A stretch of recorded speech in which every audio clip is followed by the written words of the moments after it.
Good morning, Swain Event crew. The new year is here and it's the 2022 East Tennessee real estate season.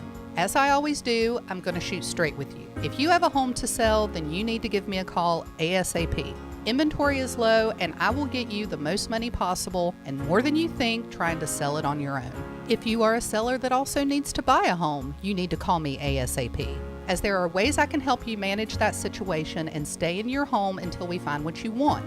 If you are looking to buy, you need to call me ASAP. You absolutely need someone on your side to help navigate the current waters, and you need someone that's going to do their homework and find homes that aren't on the market yet. Bottom line, you need to call me today ASAP. Jennifer Morris, Keller Williams Realty, 865-257-7897. If you are buying, selling, or considering investing in real estate this year, or email me at jennifermorris865@gmail.com. I hope to hear from you soon, and go Vols! With smartphones being such an integral part of our daily lives, it is truly an inconvenience when it doesn't work properly. It disrupts the normalcy of our day. When you go into the cell phone store to have it repaired, they just try to upsell you on a new phone. That's why the owner of iDrop, TKL, left those places and opened iDrop. His goal is a happy customer. TKL and the team will listen to what you have going on and work to solve the problem of your broken device in a way that best suit your needs, instead of trying to upsell you on something that you just don't need. They don't just repair phones, they can service your laptop or PC as well as your Mac. Windows 7 support is over, but iDrop can help you transition to Windows 10. They have a 5-star rating on Google with hundreds of positive reviews. Let me say that again. I don't think y'all understand how big this is. They have a 5-star rating on Google. Their customer service really speaks for itself. So if you ever find yourself with a device that isn't performing as it should, give iDrop a call at 865-888-9740 or check them out on Facebook at iDrop of Knoxville. If man made it, they can fix it. Is that as low as you can go? Okay, thank you. Hello, is that as low as you can go? Okay, thank you. What are you doing? Calling around to get the best rate on a car loan. Why? Everyone knows Alcoa 10 is the best choice to purchase a vehicle or refinance your current loan. And with low interest rates and 90 days to your first payment, it's a no-brainer. You can even apply online and sign all the documents from the convenience of your home. Yeah, I don't know what I was thinking. Alcoa 10 Credit Union. It's so easy. Go to atfcu.com for details. Rates are dependent on credit score and equal housing lender. When you start your own business, you know that branding can make or break a new venture. That's why Swain Event relies on 42nd Street. 42nd Street is a strategy agency focused on finding creative, open-minded, results-driven solutions to brand design. After over a decade of operations in East Tennessee, the brand architects at 42nd Street have the experience and creative know-how to ensure the success of your business branding, logo, web presence, and more. To see a real-life example of their amazing work, you can check out our website at swainevent.com. Don't trust the branding of your business to just anyone. Check out my friends at 42nd Street online at 42st.com or give them a call at 865-382-7007. 42nd Street, brand, strategy, design. JC's Tree and Landscaping Service specializes in quality tree work done at an affordable price. Trimming and removing trees are their specialty. They also offer other services like land clearing, stump grinding, crane services, and all of your basic landscaping needs for both commercial and residential. JC's will give you a free estimate and beat any written quote by a competitor to guarantee that you get the lowest price around.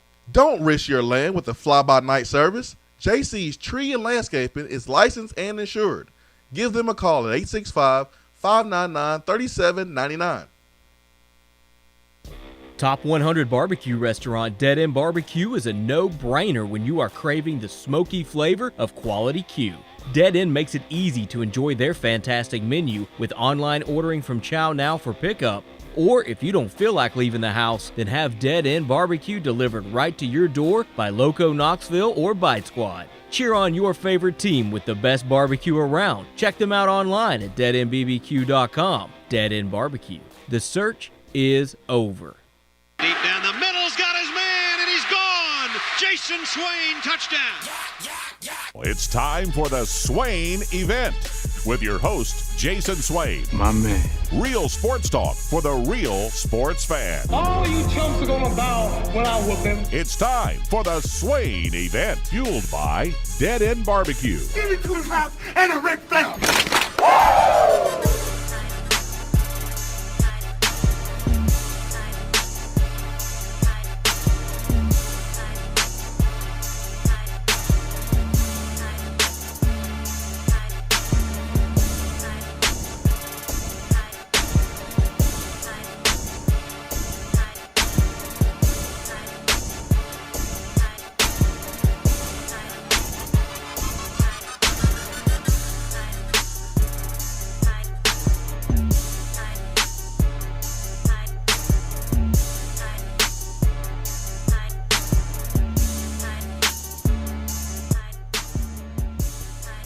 Swain Event, SwainEvent.com, fueled by Dead End Barbecue, top 100 barbecue restaurant in America. It is Monday, 6 minutes past the top of the hour, March 21st. Swain Event app is free for you on Android, Apple devices. Download it, interact with the show, give us a call right there from your app. 865-200-5503 is the Irish Network's hotline. Hour number 1 is brought to you by Hiller Plumbing, Heating, Cooling, and Electrical. Ben McKee, Jason Swain, live from the Low T Center Studios. Sports are bad. The end. All right, everybody have a good day. Time to get up out of here, Ben. We've said our message for today. Unless there's something you want to add. I don't have much to add. Sports are terrible. Golly, who invented sports? You're the worst. You're the worst, sports. Oh man, what a tough weekend. What a tough weekend. March Madness is, in fact, mad. It's really mad. 1 seeds dropped. Multiple 2 seeds dropped. 3 seeds dropped. Crazy March Madness. It gets crazier every single year. This one hurts. This one hurts for Tennessee fans. I was sitting around the house thinking about which one hurts more between this exit to Michigan or the exit against Purdue 2018-19 season. And I don't know which one hurts more than the other. They both hurt. They really do. To see Kennedy Chandler balling, leaving the court and having to be consoled by Juwan Howard. It's tough. But I'll tell you, Ben, seeing the photo of Kennedy Chandler and Chris Webber from Tom Setkowiak basketball SID over there, it made me feel a little bit better. It did. They saw a young star. They saw a king. When you know, you know. And it was cool to see Chris Webber pour into him. Chris Webber, also a young phenom that took college basketball by storm as a freshman, only to experience some heartbreak. Chris Webber knows exactly what Kenny Chandler's going through, and I'm sure spoke to his future, what he can do if he continues to work hard and use that as fuel to motivate himself to continue to get better and go out there and kill. Ben, good to have you back home, man. It's good to be back. The more I travel and the more I see new places, the more I am thankful to live in Knoxville and East Tennessee. Nothing like East Tennessee. So it is good to be back. Wish I was coming back with a win, but it is what it is. Thought it was pretty simple as to why Tennessee lost. A, you didn't make shots that you've made the past month and a half, 2 months.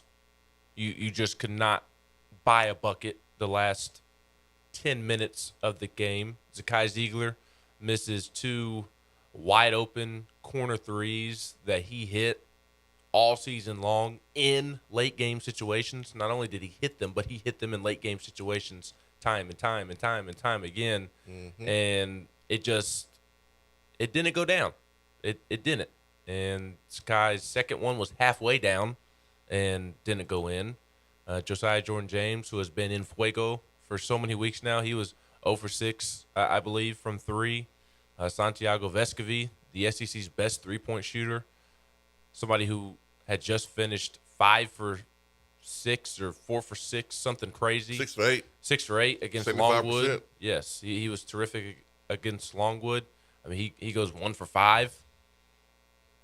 I mean, you Kennedy Chandler missed a 3 or 2. You missed shots on good looks that you had been making for the last several weeks, nearly the last 2 months. And I thought that was the biggest reason Tennessee lost. And also for the first time in quite some time, Tennessee's lack of a post player reared its ugly head. I thought those were pretty much the reasons Tennessee lost. Lack of a post player, first time it really, really caught up to them in quite some time, and just you didn't make shots that you'd been making the last 2 months, and they were good looks. Yep. The offense was getting looks, and the shots just weren't falling, which makes it even more frustrating that Tennessee lost because it just did not go your way. Yeah, but I wish it was. You can point, pinpoint effort. You can pinpoint execution in terms of guys not running the right plays and not being in the right place at the right time. Basketball is a game where you can do everything right and still not be good enough. You can shoot the perfect shot. If you don't believe me, go look at guys shoot free throws and it's a perfect form and the ball just hits every part of the rim and just doesn't go down. That happens. And I think you hit the nail right on the head, Ben. 2 for 18 from 3. I think Michigan did a great job of caboosing Vescovi for most of the game, and then when he got a look, the ball just rimmed out. It was a perfect shot. The stroke was beautiful. The ball just hit every part of the rim and just did not go in. The last time Tennessee got to the tournament with a lot of potential was 18-19, and Tennessee shot 50-60% from the free throw line. Mm-hmm. It wasn't free throws. I mean, you can argue that you could have got to the rim a lot more, but it was 10 for 12 and 80-something%. Even with getting to the rim, which Kennedy was doing at will, that was a professional performance from Kennedy Chandler. He was absolutely amazing. And as I have talked about for the last several months, his draft stock is just, I don't know about skyrocketing, but it's really, really trending upwards. And I think he made himself quite a bit of money the last 2 weeks in the SEC tournament and the NCAA tournament. But Moussa Diabate was a problem on the interior when Tennessee was driving at times. Aside from Kennedy's success, and then even over the last 8 to 10 minutes, he was a problem for Kennedy as well. And Hunter Dickinson, his size was a problem on the interior. So he was a problem. Period. Yes, he was. I'm not going to.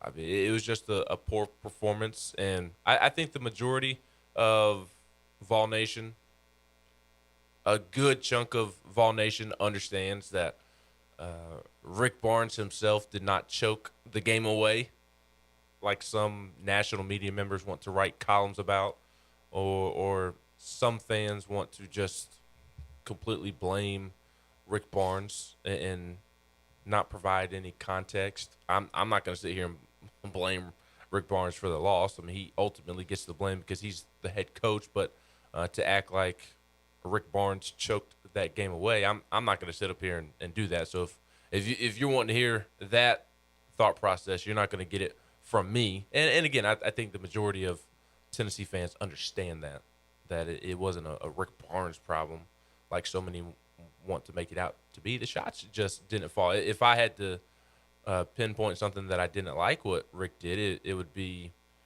the rotation in the post at times. I thought Folke was unplayable against Hunter Dickinson, and credit to Folke there.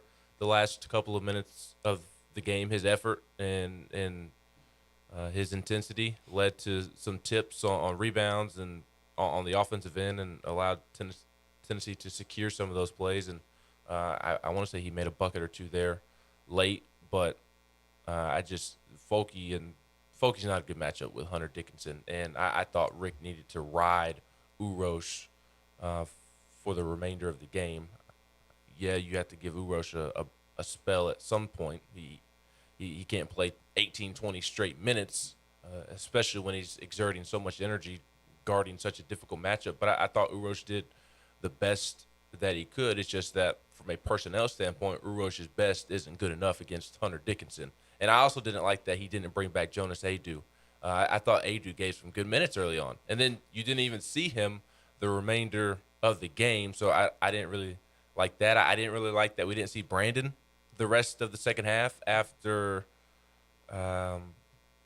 Brandon knocked down some shots, 2 shots there early in the second half. So if I had to nitpick Barnes, that's what it would be. I would have liked to have seen more Jonas and more Brandon, a little less Folke, just because of the matchup. Even Musa Diabate, I didn't think was a great matchup for Folke either, just because of the athleticism and the quickness. But it is what it is. Tennessee just didn't hit shots. It wasn't their day. I thought that was ultimately the reason that they lost, on top of the post really hurting you for the first time in quite some time. Yeah, Folke didn't have his best game. I mean, the flails, it's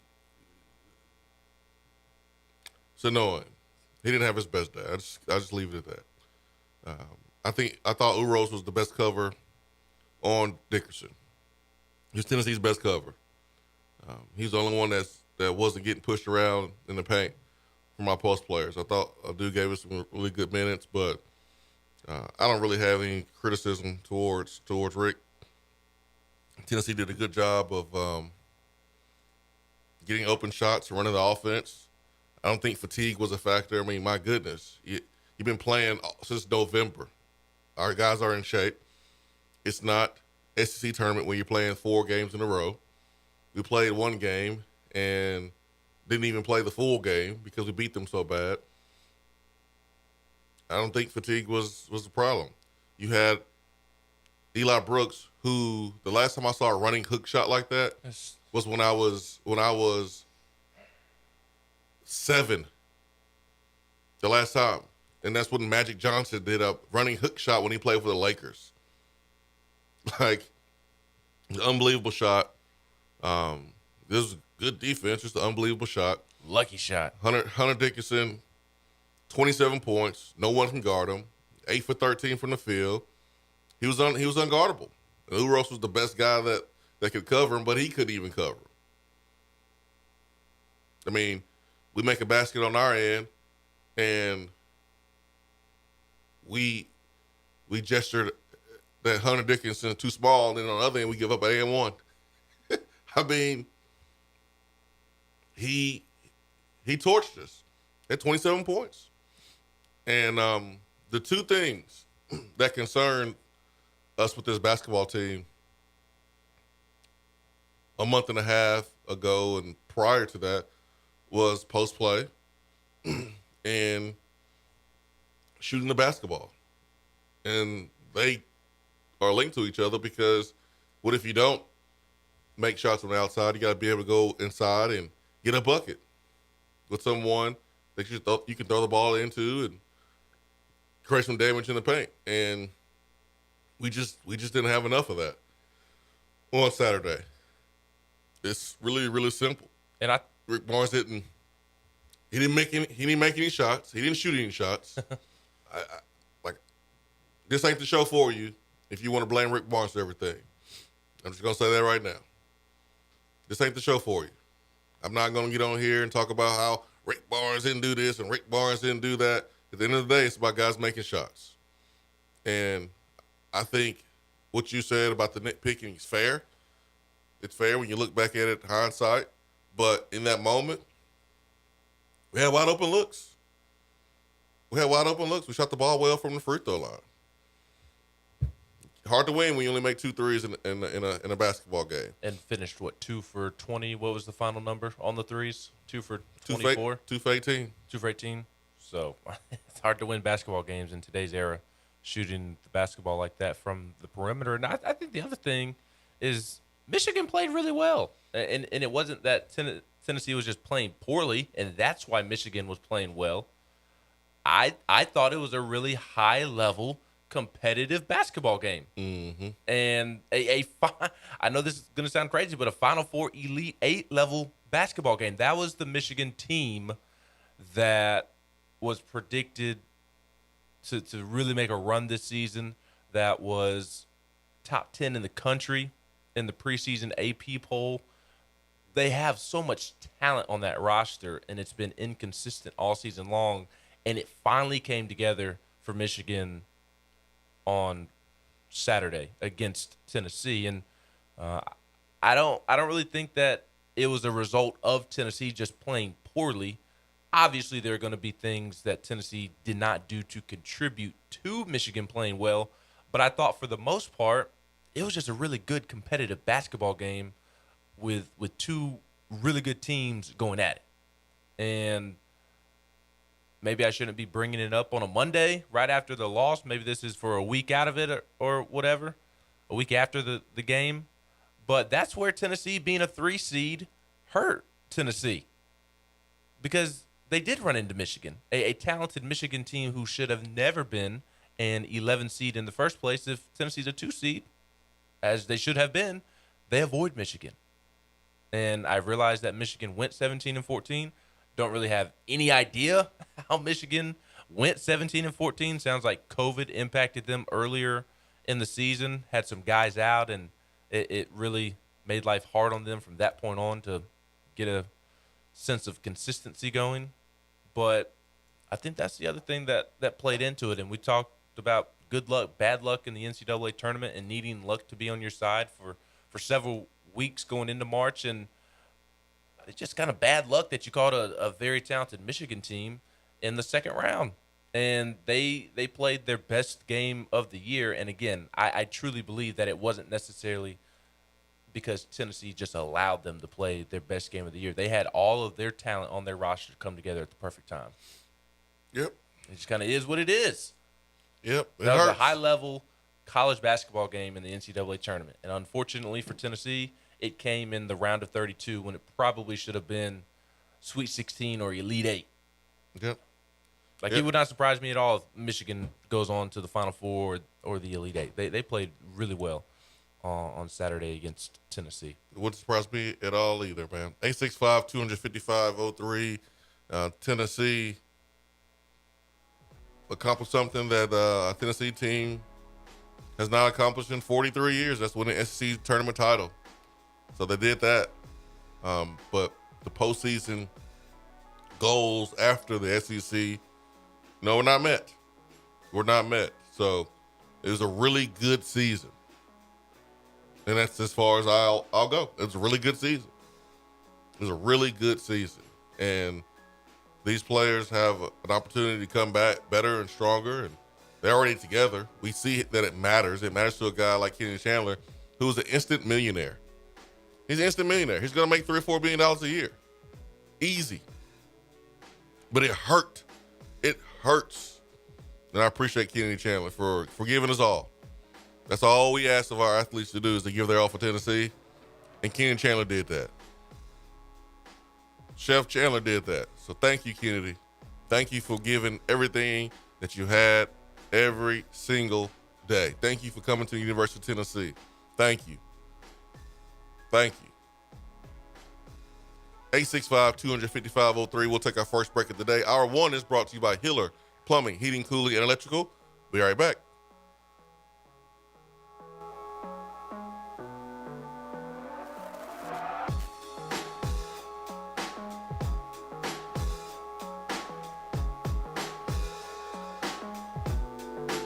If you want to be part of the show, call the Iris Networks hotline at 865-200-5503.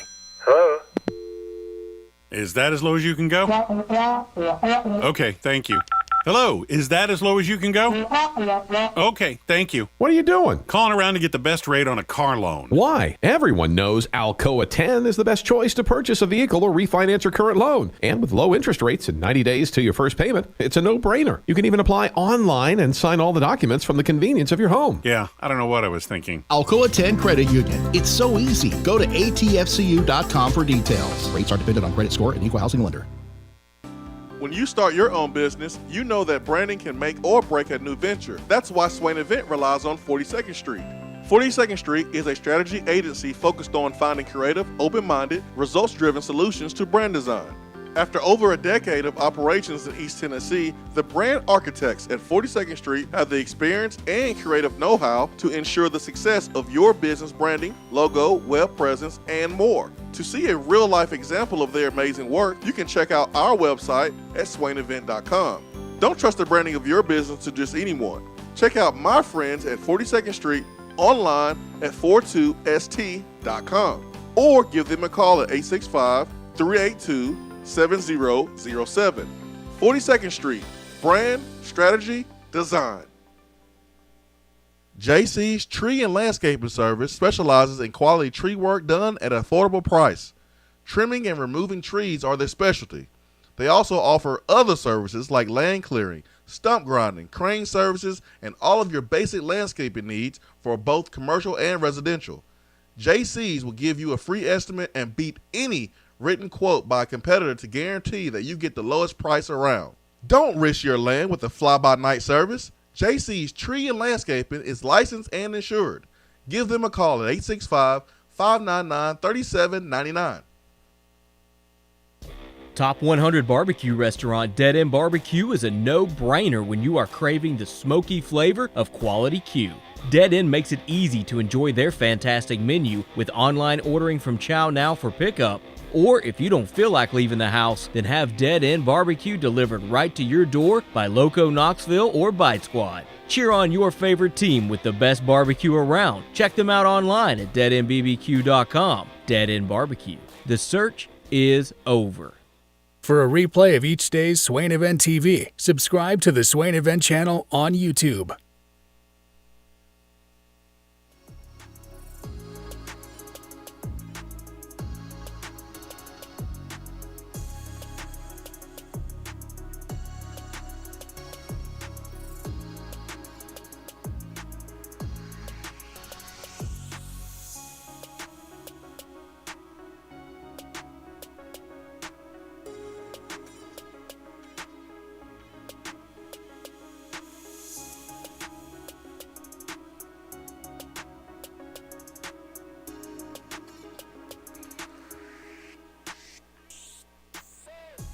Let's get to the Iris Networks hotline. Ben McKee, Jason Swain, live from the Low T Center studio. Hour one is brought to you by Healer Plumbing, Heating, Cooling, and Electrical. Let's get to Dave Tona. Dave Tona, good morning.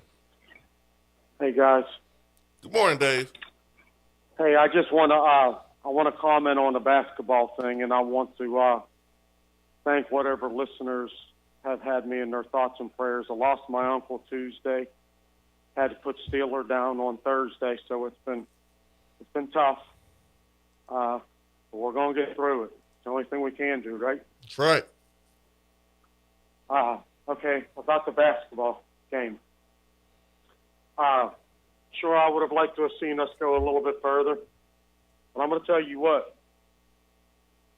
Michigan's not a pushover. By no means. By no means. I don't think we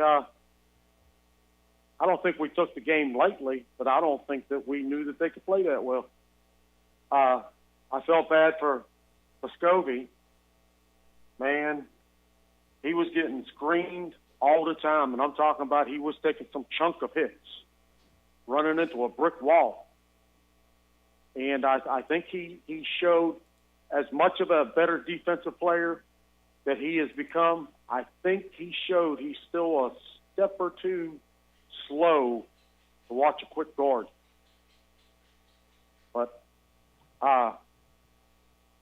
That dude Dickinson, man, let's give him some money and bring him down this way.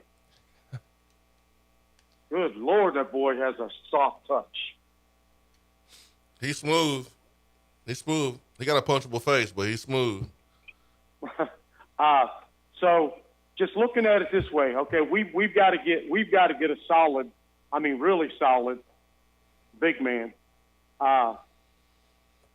That kid from Illinois, Coburn. This kid from Michigan. I really like that kid from Illinois. The kid from Michigan, and I hate to say, the Kentucky kid.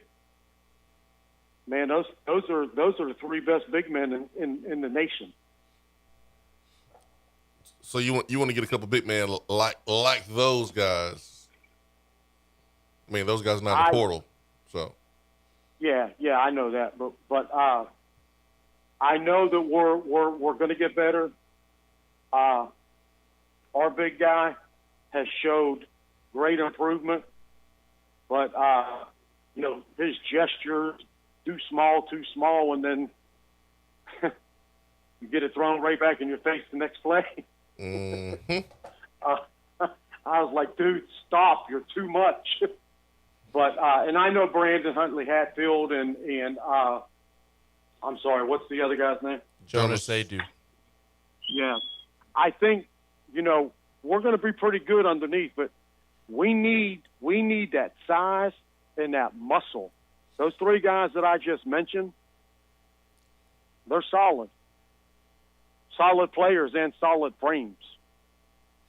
Yeah, I mean, I like who we have, Daytona, and I'm not saying you don't look and add someone to the roster in the post that you feel like will be a quality addition, but we got to think about Brandon Huntley Hatfield.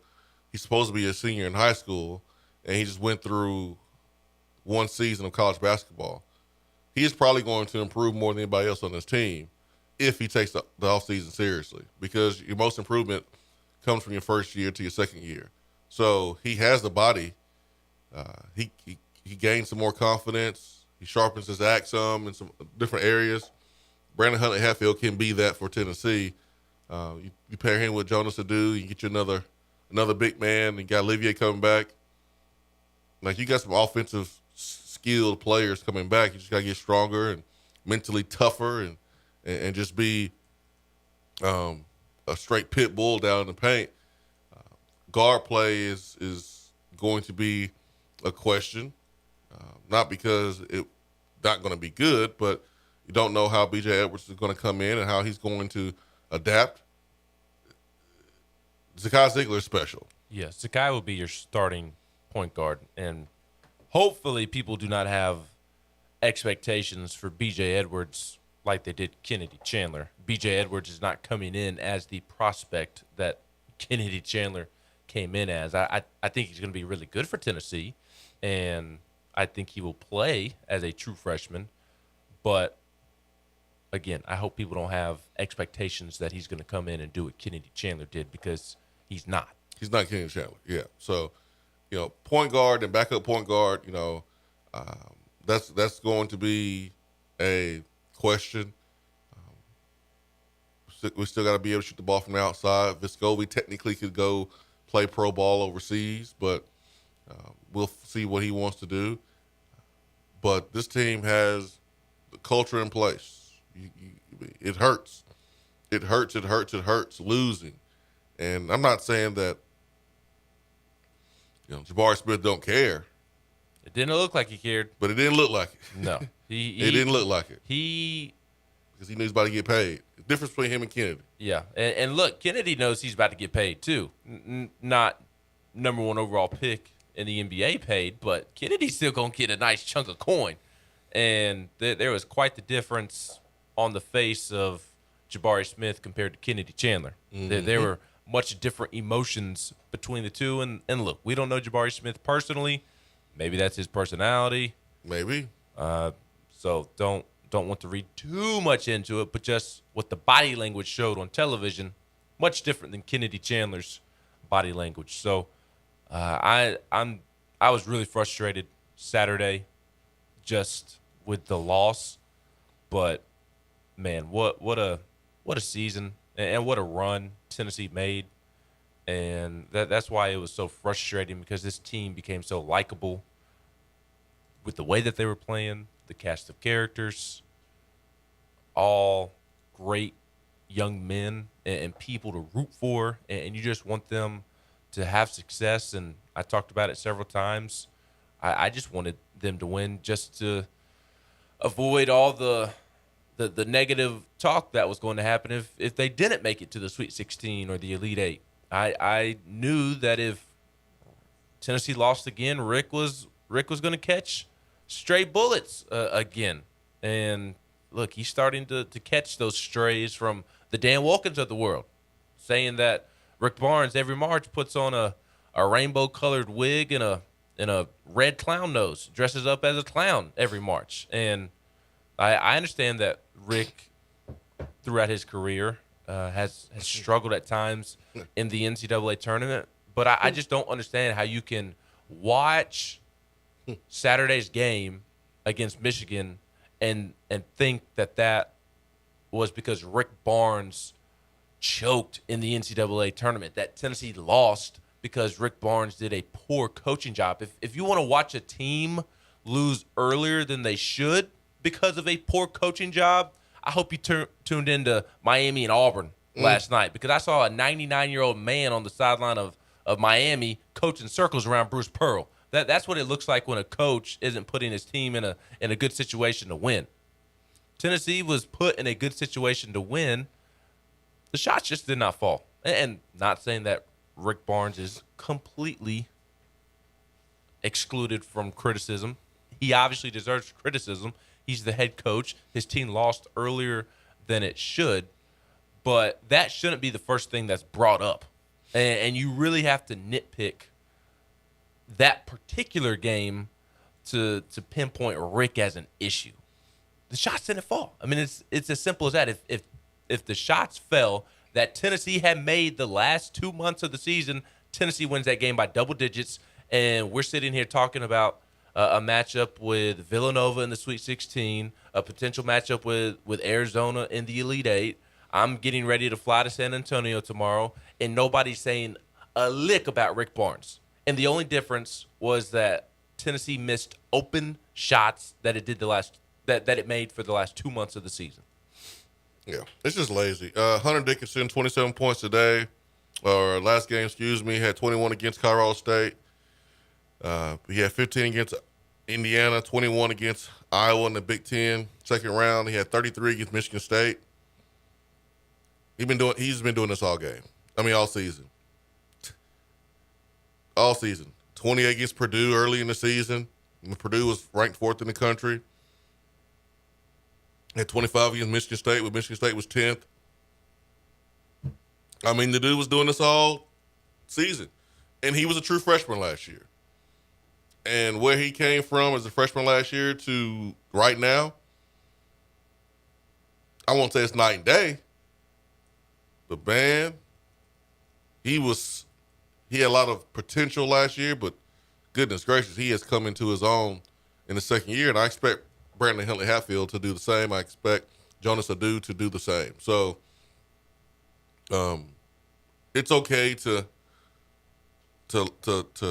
watch basketball and like basketball because Tennessee is doing well.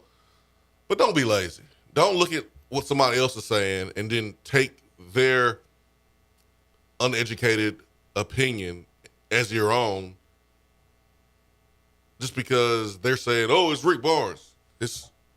He's part of the team. He's a coach of the team. Everyone deserves criticism. But to pin this on Rick Barnes is incredibly lazy. And don't be the person who was like, I should have known better than get my hopes up. I shouldn't have got my hopes up because I was going to be disappointed. I should have known better. I feel stupid for getting my hopes up. Well, if that's the case, don't watch sports. Don't be a sports fan.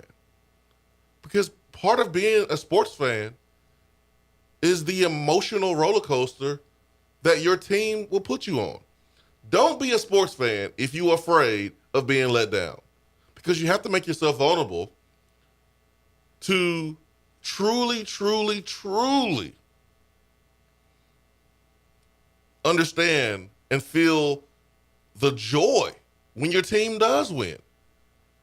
But if you never allow yourself to open up, you'll never enjoy the ride. You'll never enjoy the ride. If you always are like, I'm not letting myself get emotionally involved. Well, if your team wins the whole deal, you're emotionally unavailable. You're unavailable. You're truly not able to enjoy the win because you've closed yourself off for the entire process. Being a sports fan is not for you. Being in a relationship is not for you. You may be in a relationship, but you sure are cheating your partner. You sure are cheating yourself. You have to make yourself vulnerable. Period. You have to open yourself up to receive the relationships that you have in your life, to receive blessings. That's the way it works. Don't be that person who's like, I should have known better. This team won the SEC tournament for the first time in 43 years. Look around the country. Look at the bracket.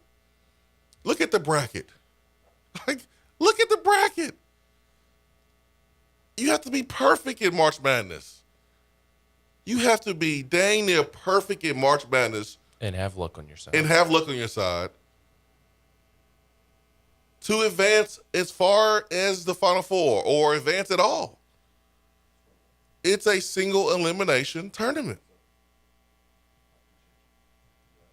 It's tough. But I'm going to, if the team I root for, the players on that team, if they're giving me their all and they're playing unselfish, I'm going to give it back to them. I'm going to give them my all. And if they lose, I'm going to be hurt. But I'll tell you one thing. I was at that Auburn game as a fan. I wasn't there going, man, I'm not going to get my hopes up because if we lose, then it won't hurt as much. It won't hurt as much if we lose. No, I was there. I made myself available emotionally because that win, it felt so good to sit there and watch our players celebrate with our fans. It felt so good. Like I felt it in my bones, the energy inside of that building and the happiness on that sideline and all the hard work those players put into it. But if I went to the game and was like, I'm just here, I wouldn't have been able to really enjoy that win. There's no way I would have. And nobody hurts more than those players in their locker room. Nobody. The coaches, they'll be able to coach another team next year. Rick Barnes has been coaching I think he's been coaching for 87 years. He'll coach for his 88th year next year. Each team is special. I know this is a special team to Rick Barnes, but he's going to coach next year. If you are a senior and you lose in the NCAA tournament, it's over. It's over forever. You will never play college basketball again. So nobody hurts more than the players. Not a fan, not a coach. Nobody hurts more than a player because they put that work in. They did everything that they were asked to do. They gave their mind, their body, their soul, their everything. Played hurt. So just don't even be a sports fan if you're not gonna allow yourself to be on the ride. Be on the ride. That's what being a sports fan is all about. Let's go to the phones. We've got Aaron. Aaron, good morning. Hey, what's up, guys? What's up, Aaron? How you doing, man? All right. Hey, I'm probably just like everybody else. I turned off TV yesterday. I couldn't even watch basketball. So hurt. But I feel you. Hey, can you talk about how we look at point guard and guard play for next year, considering Kennedy, he needs to go, right? There's big money for him downstream. How does our point guard, our guard play from the guys that are actually on the roster now? I think that we've got somebody from France. How has his development been? Have you heard? And then considering additional prospects out there, because I think that's going to be really key for next year. Because I think the big guys will develop. It will be okay there, considering we've got a high schooler playing now and another guy that's on one leg basically. So can you give me your thoughts on guard play and prospects? For sure, Aaron, for sure. I think, man, the guy I'm looking at right now is number 24. He got to step it up. Like, he has to step forward next year. Ben, I'm talking about Justin Powell. Justin Powell had more production as a freshman at Auburn than he did this year. And really, this was his freshman year. This was really his freshman year. It doesn't make a lot of sense to me, and I'm not blaming Rick Barnes for this, that he was a non-factor late in the season. He possesses too many skills. He's 6'6". He can handle it. He can shoot it. He's going to have to regain that confidence, get out of his head during this offseason, and be the basketball player that he knows he can be, people around him knows he can be. He's going to be counted on. He has to step forward. You get Vescovi back if he decides to come back and not go pro. You got Jabbar Meshack, who is super athletic, but mentally was a little unsure of herself. Needs to take care of the basketball. I think this offseason is going to be monumental for him, regaining that confidence, working on ball handling, shooting the basketball. He's the guard version of E. Pons to me. Very athletic. You see where he can be with more development. But he's no E. Pons. He's not, he's not going to be playing in the post or guard and post players. He's 6'4" guard. He's going to be playing on the perimeter. But Victor Bailey's a senior this year.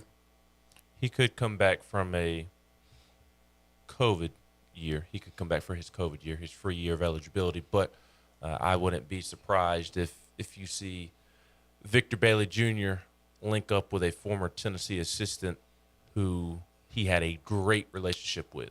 So, are we talking about Swartz, or are we talking about Kim English? Kim English. I would not at all be surprised to see Victor Bailey Jr. End up with Devontae Gaines and Kim English next year. In fact, I would be surprised if he was back at Tennessee next year. So I was going to get to this point a couple of minutes ago. Hold on. Guards. Is it about the guards? Yes. Okay. Before I went on my little tangent, I'm hopeful for next year because I think the roster should come together well, as Aaron pointed out during his phone call, and I think it starts with the guards. You have Zakai Ziegler coming back, and he's going to be a really, really, really good starting point guard for you. He's going to be one of the better starting point guards in the SEC, and I think in the country for you. You'll need to address backup point guard. I don't know how Tennessee feels about relying on B.J. Edwards solely to fill that role. So it wouldn't surprise me if they added a transfer like they did several years ago at the beginning of the Rick Barnes era with James Daniels. Yeah, remember. I think it might be smart to add a James Daniels. Yep. As a matter of fact, just because you don't put that pressure on B.J. Edwards to come in and have to be ready to play from day one. So I like where point guard will be, but I do think that Zakai does need to take a step. He has not had a good last 2 or 3 weeks to the season since the Georgia game and the situation he was dealing with his family. He has not really played all that great basketball. He's hit big shots here and there, and I'm not saying that what happened with his family was the reason he played poorly. I think it was the knee that he's been dealing with the last several weeks that really hampered his play, because the last couple of weeks he's been turning the basketball over unlike he was doing pre-dealing with knee injury. I do think Zakai will take a step and be one of the better point guards. And then off the ball, like, you should be pretty set with Santi and Josiah theoretically coming back. I would expect Justin Powell to take a step forward over the offseason. I would be surprised if Justin Powell did not take a step forward over the offseason. So they've got to go out and get a transfer guard, whether that's a true point guard, whether that's a combo guard that can do either, or even if it's a guy that strictly plays off the ball. And I think that they will be very aggressive in the portal trying to add a guard. Justin Edwards is the 5-star from Philadelphia. I think he's really going to be in the mix. I think Tennessee's really going to be in the mix there for Justin Edwards long term. We'll see if they can pull that one off. But even he's going to be a true freshman. And just because he's a 5-star doesn't mean that he's going to be successful when he gets to campus. Look at Brandon Huntley-Hatfield and Jonas Adu from the jump. So I like where Tennessee is at the guard position going into the offseason. And I do also realize that there needs to be some tweaks made, additions made, maybe not tweaks, but just additions, because you do lose as a Kennedy Chandler. Yeah, Quentin DeBunge is a 6'5" guard. He has a nice stroke. Yes. He has a nice stroke. So I feel like he should make a step. I think Rick Barnes, if I'm Rick Barnes, I'm looking at adding 2 players in the portal, 1 guard, 1 at a combo guard, and 1 player in the post. I think it's unfair to expect B.J. Edwards to come in and just like be the guy as a backup point guard. And, I love me some Zakai, but Zakai's short. What happens when a team says, all right, let's go put Zakai in, let's go put our point guard in the post, and you can't stop it. You need to be able to have some options. Not saying that you don't play Zakai and he's not good because he's short. I'm saying you need to have different tools in the toolbox. Well, and Zakai also at times struggled when getting to the rim and getting into the paint because of that size. Kennedy was the only one that can get to the paint and finish consistently. Like Josiah can finish because he's strong, but Kennedy was the only one from start to finish of the season who did it consistently. So I think we need someone that can get to the rim, get to the paint, and finish with or without contact. Zakai did it at times, but yeah, like you mentioned, I mean, that was, height was an issue. So you just need to, again, just add different tools to the toolbox to achieve the ultimate overall goal, which is to win as many games as possible. So you want to have guys who can shoot the ball. You want to have guys who are able to play point guard and off guard. Tennessee found themselves in really good situations late in games because you had like 4 point guards on the court at times. So you did have 4 point guards when they went to the Josiah, Santi, Zakai, and Kennedy. And the great thing is Tennessee should be very, very attractive to prospects this offseason. And transferring to Tennessee, signing with Tennessee. I mentioned Justin Edwards, the 5-star shooting guard, I guess you could say, from Philadelphia. Rob Lewis reported on VolQuest yesterday that Tennessee is going to be heavily in the mix for LSU or former LSU commit Julian Phillips, who is a 5-star wing. Mm-hmm. So, I mean, if you go out, you add Justin Edwards, Julian Phillips, a transfer post, a transfer guard, with Josiah and Santi coming back. And I know it sounds weird, but I kind of feel good about Tennessee's post play going into next year because I'm assuming, and this is under the assumption that Jonas Adu and Brandon Huntley-Hatfield take a step forward. I expect them to be really good players for Tennessee next year. I really do. And that will be in addition to Urosh playing a nice role in the post and Olivier Camwa being back from injury. I mean, that 4 right there, again, assuming that Jonas and Brandon make the jumps that you think that they will, that is a really good foursome of post players. And then you potentially add one as well. So I know it sounds weird for me to say 2 days after the season ends because post play was an issue for Tennessee throughout the year and contributed heavily in the loss that ended the season. But I feel good about the post going into next year, or at least the pieces that you have in order to make something work, as long as those guys get developed the way that we think that they will. I mean, Brandon Huntley Hatfield should be a problem for folks next year. Jonas Adu should be a problem for folks next year. And look, Urosh got better too. Urosh, although he had his moments against Hunter Dickinson, he held his own. He did. He was the best cover. Yeah. And look, I thought Urosh played well, and his role should be the first post player off the bench or so. You don't want him to be your starting guy, but if he's coming in and playing 20 or so minutes off the bench, like, he can excel in that role. So I'm hopeful for next season. When you look at the guard and the potential pieces that you can piece together, and the post players that you can piece together in addition to making additions, I'm really hopeful for what next year's team could look like. 865-255-03. Yeah, I'm with you. Let's go back to the phones. We've got Tremel. Tremel, good morning. Well, that was cold. That was my take. I mean, that was basically my take. If you look at one of my message earlier, I asked y'all about Euros, and I was like, I don't think Dickerson was more athletic. I just think he was more skilled. And then I asked y'all the question. I was like, in this offseason, do y'all think Euros can pick up some of his game a little bit more, because he's gonna be here for what? And I think I said like 2-3 more years. 2. You know what I'm saying? And he looked good, man. Like, I mean, comparing, not to compare him to Dickerson, but I mean just where he come from, where we was basically talking to him about him being a cheerleader to what Rick Barnes has done with him now.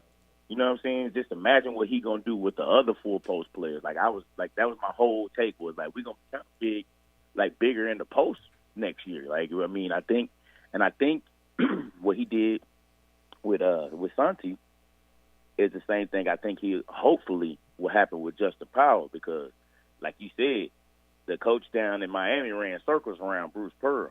I believe we do have a real coach, and I think that was a shock in itself for Powell coming here. You know what I'm saying? Like, he was just running around shooting the ball like he was in high school when he was in Auburn, but you come here, it's structure, it's team. Like, you have to know some stuff, like, and they probably shocked him a little bit. You know what I'm saying? Like, I mean, you know what I'm saying? So I think we're gonna be all right, man. I'm with you, Ben. I mean, it sucks losing that, man. Like, and when you was talking about what you was talking about earlier, Swain, about not being the fan, I was like, what about for us?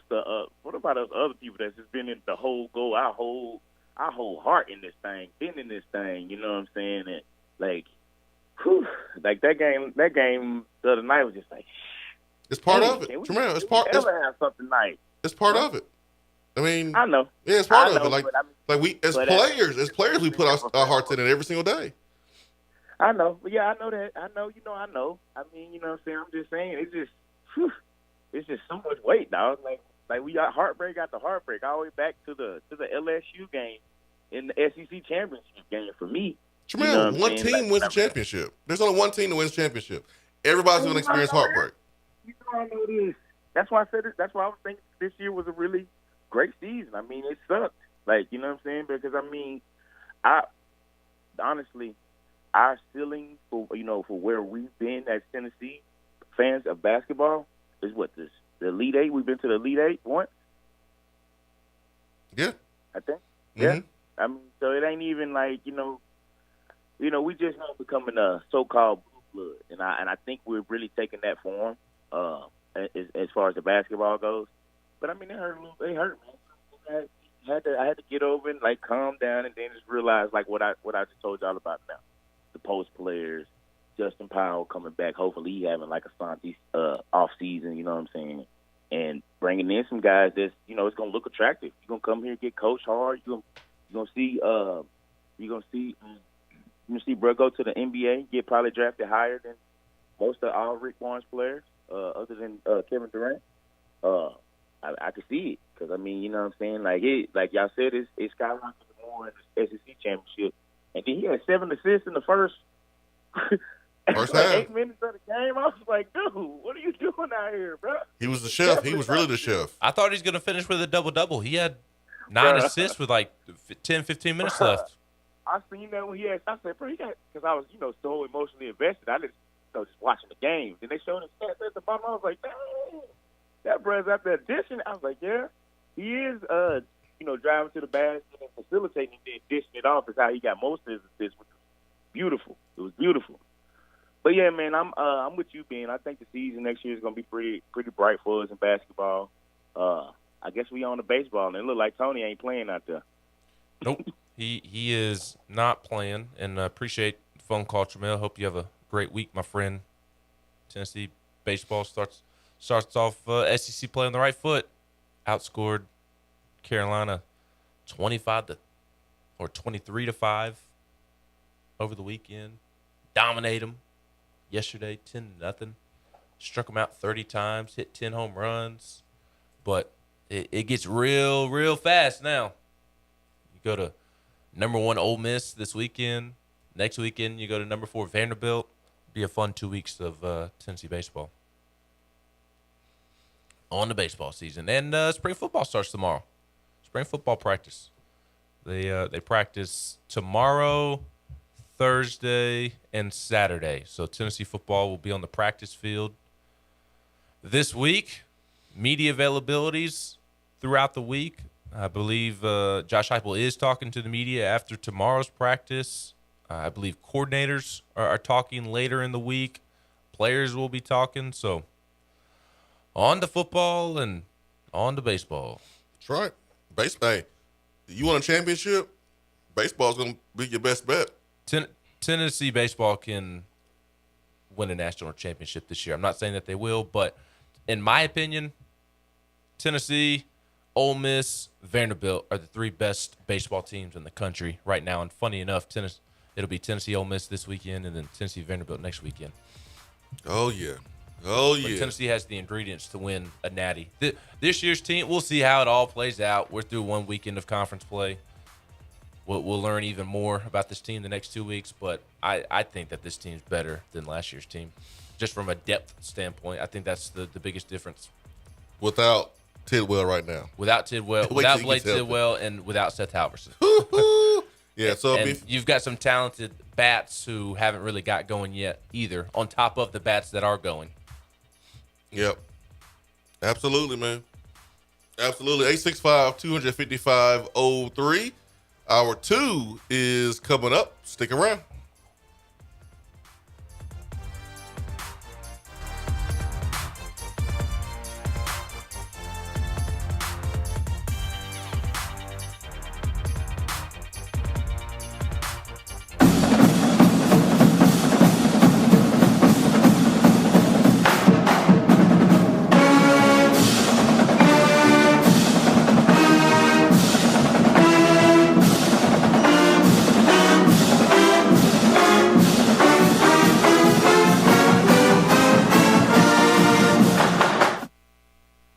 In this day and age, the way we work is changing and evolving. Businesses still moving forward despite your work location changing and supply shortages affecting a number of different areas. Office furniture is not immune to the halt in the supply chain. This is why Office Furniture Outfitters has purchased desks, chairs, and tables in bulk to provide you with in-stock options for your place of business, no matter if it's in an office building or at your house. Office Furniture Outfitters is the local supplier for Herman Miller, and they keep Aeron chairs in stock. They will come to your office, lay out, and make recommendations. No project is too big or too small. You can visit them on location at 17th Street and Grand Avenue in the Fort Sanders area, or online at ofonox.com, or give them a call at 865-524-3003. Office Furniture Outfitters, providing East Tennessee's biggest selection and best value for office furniture since 1995. Is that as low as you can go? Okay, thank you. Hello, is that as low as you can go? Okay, thank you. What are you doing? Calling around to get the best rate on a car loan. Why? Everyone knows Alcoa 10 is the best choice to purchase a vehicle or refinance your current loan. And with low interest rates and 90 days to your first payment, it's a no-brainer. You can even apply online and sign all the documents from the convenience of your home. Yeah, I don't know what I was thinking. Alcoa 10 Credit Union. It's so easy. Go to atfcu.com for details. Rates are dependent on credit score and equal housing lender. Touchdown or turnover is up next on the Swain Event. Hey there, Swain Event fam. I've been thinking about other ways I can assist you with the real estate world. As you know, it's not just about buying, selling, and investing in new property today. It's also being a resource when you need a contractor or roofer. Or maybe you need a real estate attorney to assist with probate questions. Or maybe you have a family member in Alabama that needs a realtor to help them sell their home and get the heck out of there and back to Tennessee. All of these things and more are in my wheelhouse. So give me a call, Jennifer Morris, 865-257-7897, or email me at jennifermorris865@gmail.com. And go Vols! Top 100 barbecue restaurant Dead End Barbecue is a no-brainer when you are craving the smoky flavor of quality Q. Dead End makes it easy to enjoy their fantastic menu with online ordering from Chow Now for pickup. Or if you don't feel like leaving the house, then have Dead End Barbecue delivered right to your door by Loco Knoxville or Bite Squad. Cheer on your favorite team with the best barbecue around. Check them out online at deadendbbq.com. Dead End Barbecue. The search is over. I know missing the show live is a bummer, but don't fret. You can catch up on the podcast posted daily on the app, online, and on iTunes. Awesome!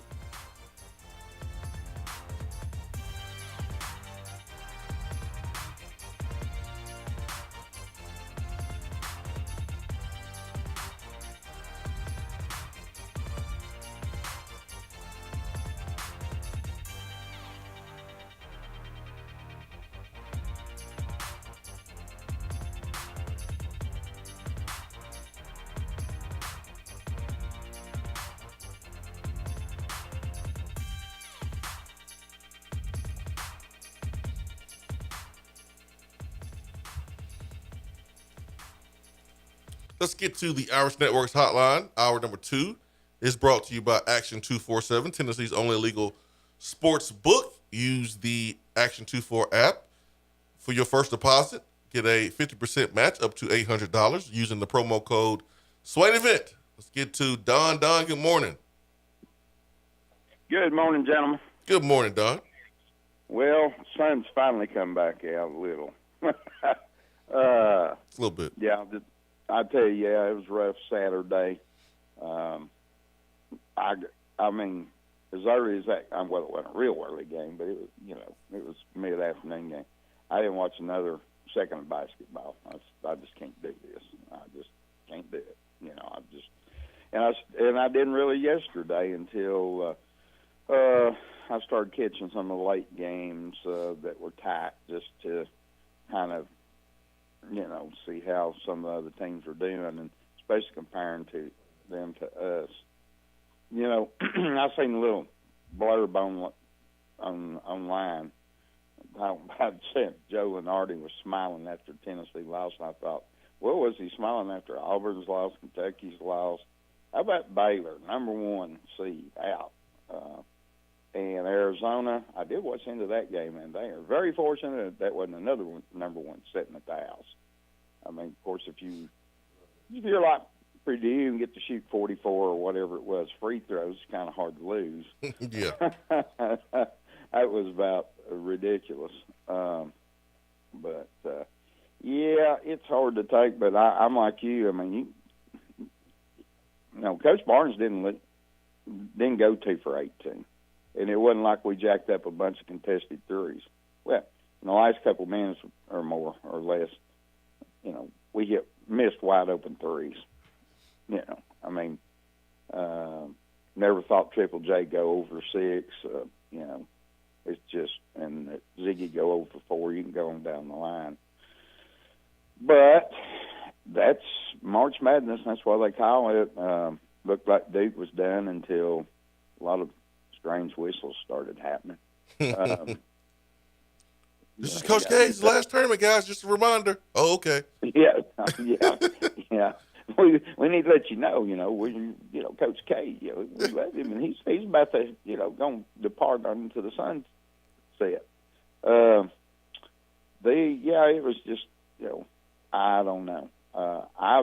Ben was talking about Euros. I thought he was clearly our best big man Saturday. But sometimes, stuff weird happens, or the Peacocks wouldn't still be playing. The big guy, the big guy there for Michigan, I don't follow Michigan enough to know for sure, but I read that he had only hit 8 threes all year in 32 games, and he goes 3 for 4. Yeah, not because he can't shoot them, just because he decided not to. He got a pretty stroke. Well, and what frustrated me was that Tennessee left him wide open. And Rick did say post game that they wanted him to take that shot, and I understand that. But can we at least put a hand in his face and not leave him wide open? Because the one time we put a hand in his face, he missed it. He clanked it. And the other times when he was wide open, he hit the bottom of the net, and then did his little arm down between his legs celebration down the floor, and made me want to run onto the floor and punch him in the face. God, he was so annoying, man. I got a lot of respect for Juwan Howard. I like that Michigan program. Hunter Dickinson almost ruined it for me, man. Golly. But hey, well, you know. No, go ahead.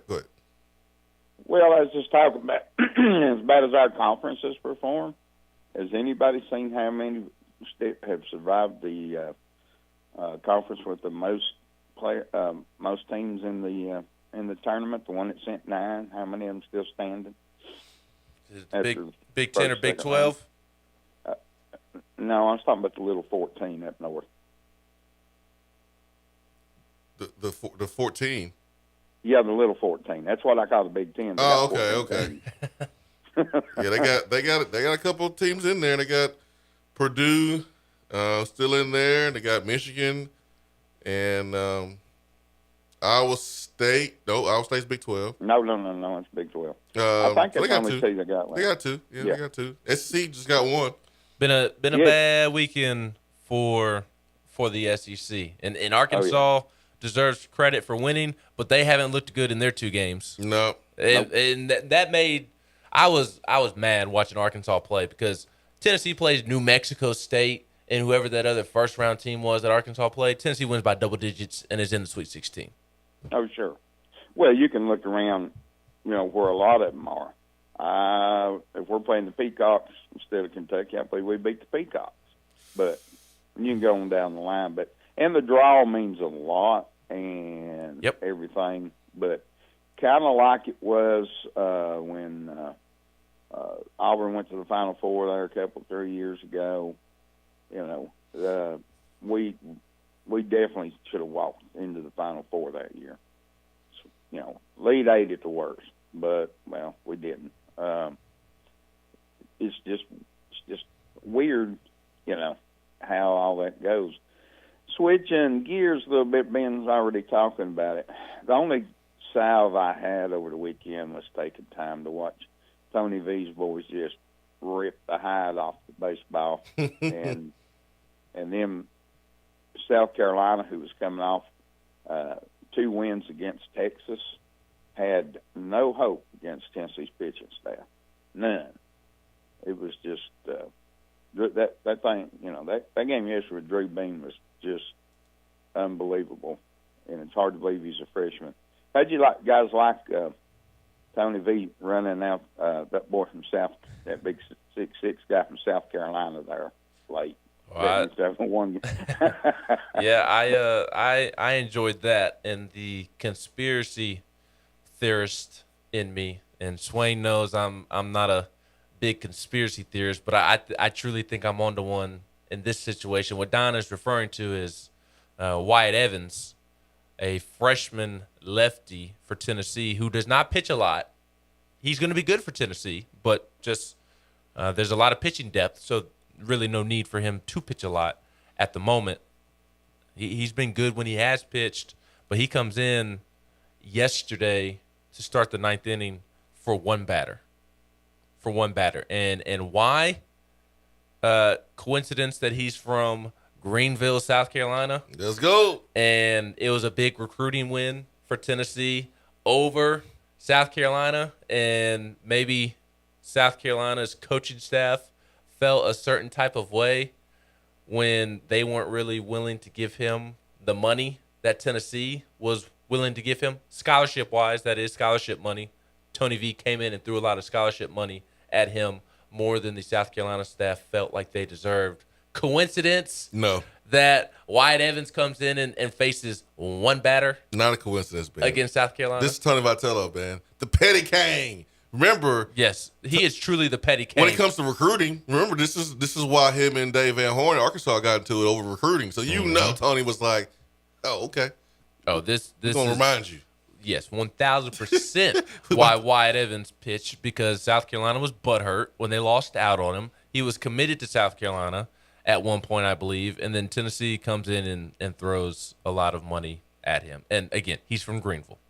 So he should be pitching for Carolina. And if nobody noticed, Carolina could use the pitching this year because they are not very good. They've been hampered by some injuries, but they could use all the help that they can get. So I appreciated that, and I also appreciated Tony bringing in Ben Joyce for the final two batters and sending Carolina home with a 104-mile-per-hour fastball.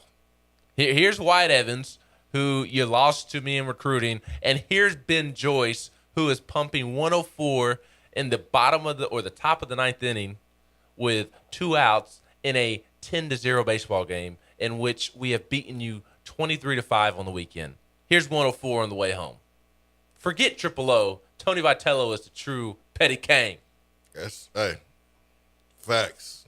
Triple O takes notes from Tony V on how to be petty. You know what they reminded me of? It reminded me of I saw a screenshot conversation between Pete Davidson and Kanye.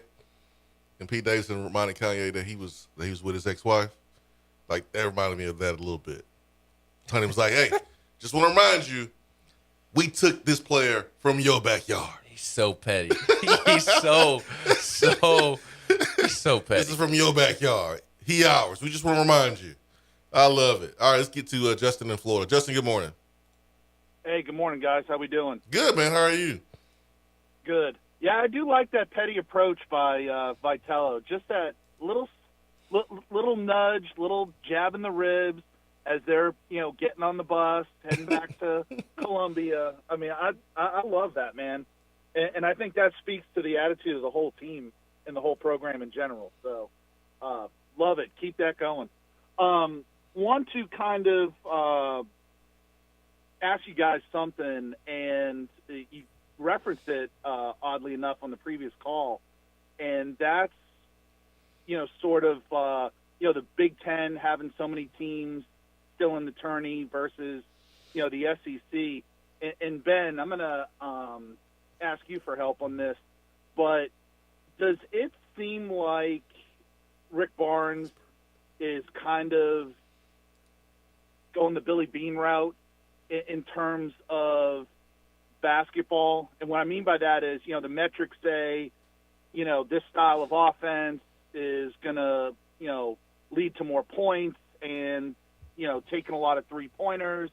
But in tournament play, it's not really translating into wins. And, they saw the same thing with the Oakland A's. That whole Moneyball approach kind of gave you a lot of regular season wins, but it didn't translate into the playoffs. Is there sort of like a correlation here that our style of basketball just doesn't match up well in the tournament because you've got to essentially, put together 5-6 games in a row of shooting the ball really, really well versus more of a Big Ten approach of, bigger guys down low, more high percentage shots? What are your thoughts on that? I don't think that Rick Barnes is taking a Billy Bean type approach just because Billy Bean was trying to squeeze every ounce of the orange he could squeeze out of it to make orange juice because the A's were so limited from a resource standpoint. And that certainly isn't the case with Tennessee basketball. They've got talent galore over there. And I do think that there's something to be said over the course of Rick Barnes' history for what you mentioned about maybe style of play, getting the best of him in the NCAA tournament. But I don't think what Rick Barnes runs was the reason Tennessee lost this particular season, because what he ran, produced open shots. The offense got open shots all day long. And for the most part, Tennessee made shots for the first 30 minutes of that basketball game. Maybe not as many perimeter shots as they had been making, but Kennedy was getting to the rim. Urosh and Brandon were trading buckets with Dickinson. So the offense was putting up points. I mean, they had 37 points at halftime. And you sign up for that all day long. And Tennessee's players just went cold from the field the last 10 minutes of the game. So I don't really think Rick's system this particular year cost Tennessee. Maybe you could go back and look at Rick's entire career in the tournament and find a correlation to what he runs being an issue in postseason play. But I don't think it was the issue this year because it produced open shots, and the shots just didn't go down. Yeah, no, and the whole Billy Bean reference was more so from, and I agree, that's, the Moneyball side of it was taking undervalued players that had certain skill sets. It was more, their style of play. They were very much about, going deep into counts, walking a lot. And when you get into postseason baseball, you're facing better pitching staffs that don't walk as many, and you've got to hit your way out of it. And that's where sort of the metrics started to work against you. That's more what I was referencing. Yeah, I also don't know how analytically driven he is. They do pay attention to the analytics. I've heard him mention that, but he's not Nate Oates. He's not Eric Musselman, where they ride and die with the analytics. I mean, okay, and that's more so what I was asking. And again, basketball is just not something I know, say like other sports, but I've heard him reference it a couple times. I didn't know if he was a big analytics guy, and the analytics say, this is the way we want to approach it, but it doesn't always translate when you're in one and done scenarios, because all it takes is that one night where a bunch of balls go in and out. And, I mean, against Longwood, I mean, they were hitting a lot of deep range threes, and then they couldn't buy one on Saturday when they had clear open looks. It's one of those things, and over the course of the season, the percentages say, hey, we're going to make this, but if one game you shoot, over 50% from beyond three, the next game could be under 25%, but it averages out somewhere around 37. So I was just kind of curious, if he looks at it like that. But, hey, it was a great season. To guys like Fulkerson, don't know what Chandler's going to do if he doesn't come back. I mean, they definitely gave everything they had, and that's something I'll always respect about those kids. Hopefully we bring back as much as we can. The guys we got, take step forwards physically, mentally. They develop, but right now, hopefully Rick Barnes can, take the Deacon collar off a little bit and maybe use the NIL to his advantage and go get some pieces that he needs to kind of take that next step. You guys take care. Yeah, for sure, Justin. Thanks for the phone call. Yeah, the NIL can really help Rick out a lot, for sure.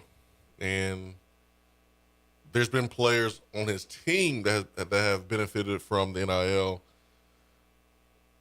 I don't know how comfortable Rick is as far as using NIL to recruit. And to think that a recruit's not thinking about the NIL when you have two players from Kentucky who I saw with a post with Porsches, how can you not use NIL to recruit? Because players are going to look at that and go, hey, man, are y'all taking care of y'all players?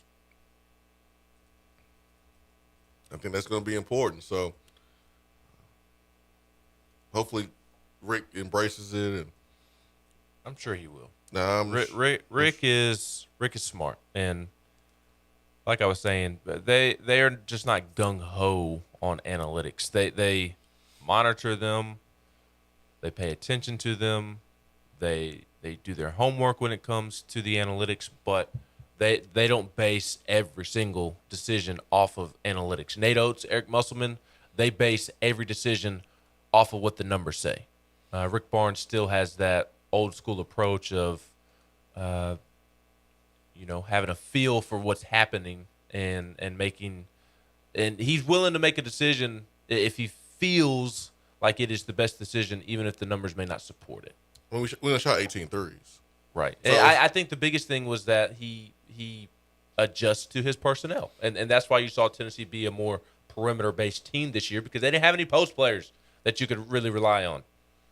Yeah. And again, we didn't even shoot that many. When you shot 18, Michigan shot 16. They just made 6 of them. Right. And I think if this team had a Grant Williams, they would have pounded it inside, and Tennessee would still be playing right now. Yeah, man. Who knows? I mean, if we go back and look at that Tennessee Purdue game, and we looked at, okay, how many threes did Tennessee take in that game? And Tennessee had more of a post presence. I got it right here. Tennessee shot 24 threes in that game with Grant Williams in the post. So you want to work inside out. Of course, you want the high percentage shot of a layup, but when you have ball movement and you make sure the ball doesn't stick and the ball finds an open man, that open man's going to have an open shot. At the end of the day, you got to make that shot, whether it's a three or not. So Tennessee only shot 18 threes. The loss against Purdue, where Tennessee that season was ranked number 1 in the country, we were 50% from 3 against Purdue. Lost that game because we couldn't make free throws and couldn't stop Brian Klein. And we're missing dunks in the first half. Yeah, so I thought we should have shot it more from the outside. But it's easy to say that now when you're looking back at it hindsight. So you got to regroup. You got to go recruit. And you got to go try to get better next year and go on another run.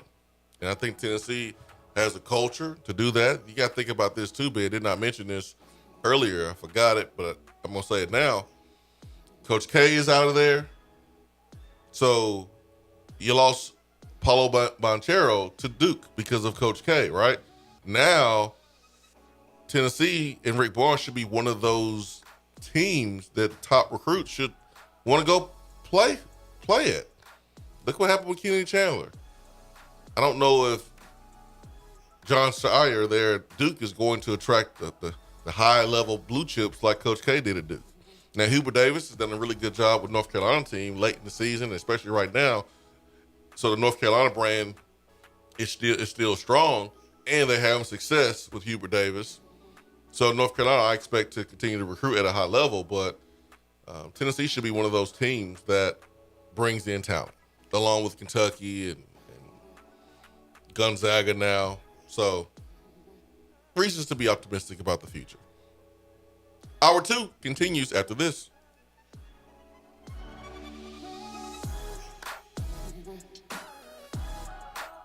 You're listening to the Swain Event. You don't say. Fueled by Dead End Barbecue.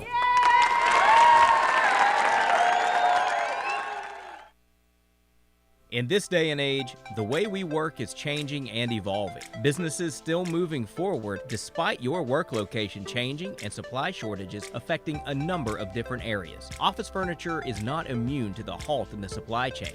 This is why Office Furniture Outfitters has purchased desks, chairs, and tables in bulk to provide you with in-stock options for your place of business, no matter if it's in an office building or at your house. Office Furniture Outfitters is the local supplier for Herman Miller, and they keep Aeron chairs in stock. They will come to your office, lay out, and make recommendations. No project is too big or too small. You can visit them on location at 17th Street and Grand Avenue in the Fort Sanders area, or online at ofonox.com, or give them a call at 865-524-3003. Office Furniture Outfitters, providing East Tennessee's biggest selection and best value for office furniture since 1995. If you're coming to Knoxville and need a place to stay, do yourself a favor and book a room at Hampton Inn Paper Mill, also known as the Hampton on the Hill. This award-winning property is literally in the top 5% of all Hampton Inn properties. The GM, Stephen Lawrence, is a good old local boy who grew up in the business around Knoxville. He and his staff are always available, always willing to help, and will go above and beyond for their guests. The newest Hampton Inn in Knoxville has clean, affordable rooms, flat screens, fridges, and microwaves in every room. Plus, breakfast is included in every rate. Not to mention, there's also a pool and fitness center on site. If it wasn't so close to amazing restaurants, bars, and shopping, you would never want to leave. At only 6 miles from campus, you're still right in where the big orange action is. Go to HamptonInn.com, search Knoxville, and book your room at the Hampton Inn Paper Mill or call 865-693-5400. Fellas, when it's time to freshen up that wardrobe, there's only one play to make, and that's to go see my friends at Mark Nelson Denim in downtown Knoxville. Find the latest in small batch denim in the heart of Knoxville. Denim isn't all they do, though. Mark Nelson also does custom suiting and blazers. Let your personal style shine with Mark Nelson. If you don't have time to go shopping for yourself but still want that fresh look, then sign up for the NN Society. Let the experts handle the shopping and get $300 worth of merchandise for just $150 every other month. That's 6 times per year to keep you looking styling every day. Let Mark Nelson Denim help you be the best you, because when you look good, you feel good. Go to marknelsondenim.com. We're here with Dr. Michael Carlson of Tennessee Regenerative Sports Medicine to discuss PRP, platelet-rich plasma. If you have orthopedic injuries such as shoulder pain, knee pain, Achilles tendonitis, or tennis elbow, you should give them a call. Good to be back, Jason. We specialize in non-surgical orthopedics, so we treat damaged tendons, ligaments, and joints, including rotator cuff injuries, knee injuries, and elbow and foot problems by using ultrasound-guided injections with PRP. And this form of treatment helps stimulate the body's own reparative process and assist in the healing of damaged tissue. Doc, what makes your training different than others? I've been practicing in Knoxville for over 26 years, and I'm certified in interventional regenerative orthopedic medicine through the American Academy of Orthopedic Medicine. They've been the leader in this form of treatment since 1983. I also teach this form of treatment on a national and international basis to other physicians, residents, and medical students. Here in our clinic, I'm the one doing the procedure, and we're using your own PRP, which are concentrated platelets, to treat your injury. So in other words, Jason, it comes from you and it goes back to you, so you know exactly what you're getting and know exactly the level of training involved. Do what the pros, college athletes, and I have done, and visit them online at trsportsmedicine.com. Tennessee Regenerative Sports Medicine, East Tennessee's leader in PRP therapy. At Iris Networks, we know that business communication solutions are critical to your success. Since 1998, we've been helping businesses in East Tennessee by providing reliable and affordable high-speed fiber internet and voice solutions. That's why Iris Networks is your Tennessee communications partner. With internet speeds up to 100 gigs and work-from-anywhere solutions like mobile apps, video conferencing, and file sharing, we make sure you can stay connected to your customers and great communities we live and work in. Iris Networks, because just like you, Tennessee is our home.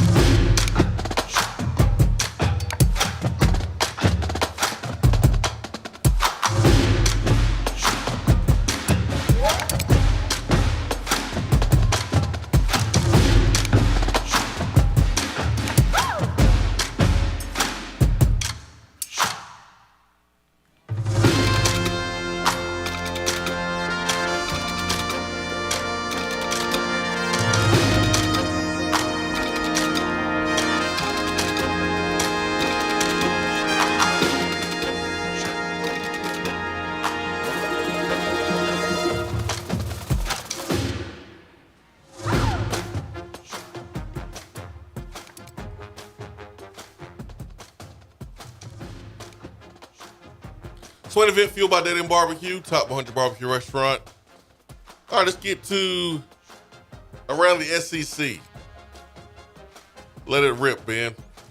We have some coaching news to discuss because Florida, Missouri, and Mississippi State has made coaching hires.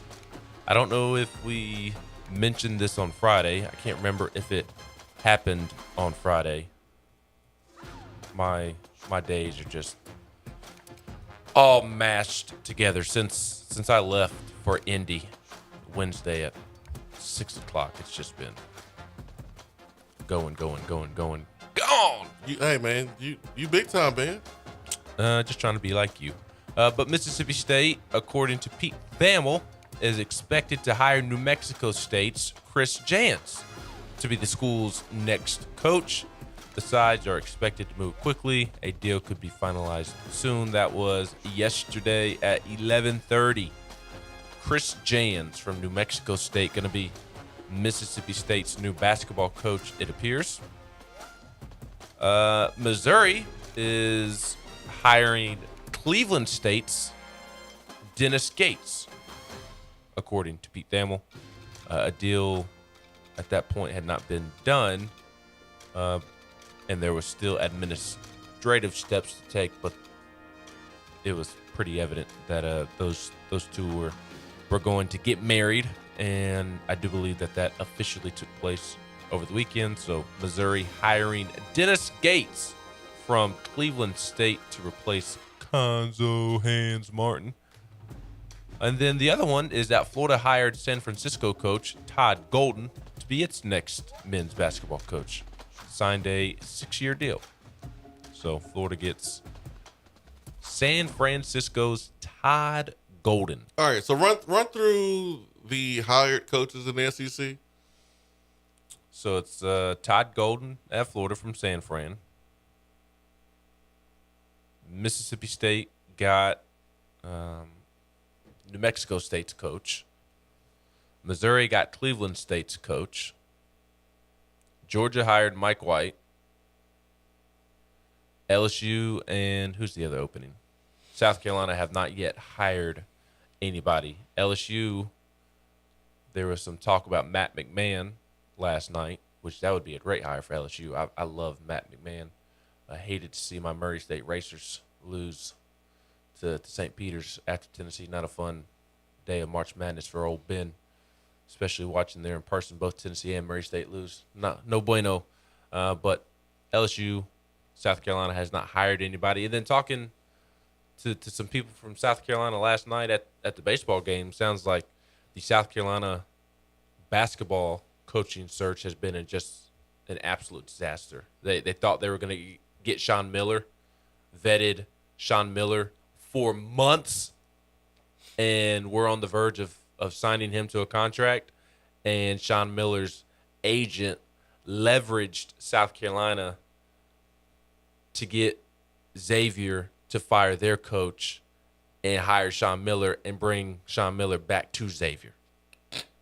So South Carolina got played pretty bad, and then there's some other coaches that they've swung and missed on, and they don't really have a direction that they're going in at the moment. So at least Tennessee's not South Carolina. Well, there's this, I think this thought sometimes with us, this woe is me attitude that we just have bad luck. Well, we do have bad luck. Tony Vitello was dropped in our lap by John Curry. When you needed a coach, it so happened that Rick Barnes, one of the most respected coaches in college basketball, was available. Boom, you hired him. And I just ask you this: do you want to be hiring a basketball coach right now in the SEC? If you're Tennessee, no. By looking at those hires. Well, I do think Tennessee is a significantly better basketball job than, maybe not significantly, but a better basketball job than South Carolina and Mississippi State and Missouri and Georgia. So I think Tennessee would be at the top of. You gonna throw Florida in there too? I think at minimum they're even. I think you could make the case that Tennessee's a better basketball job than Florida.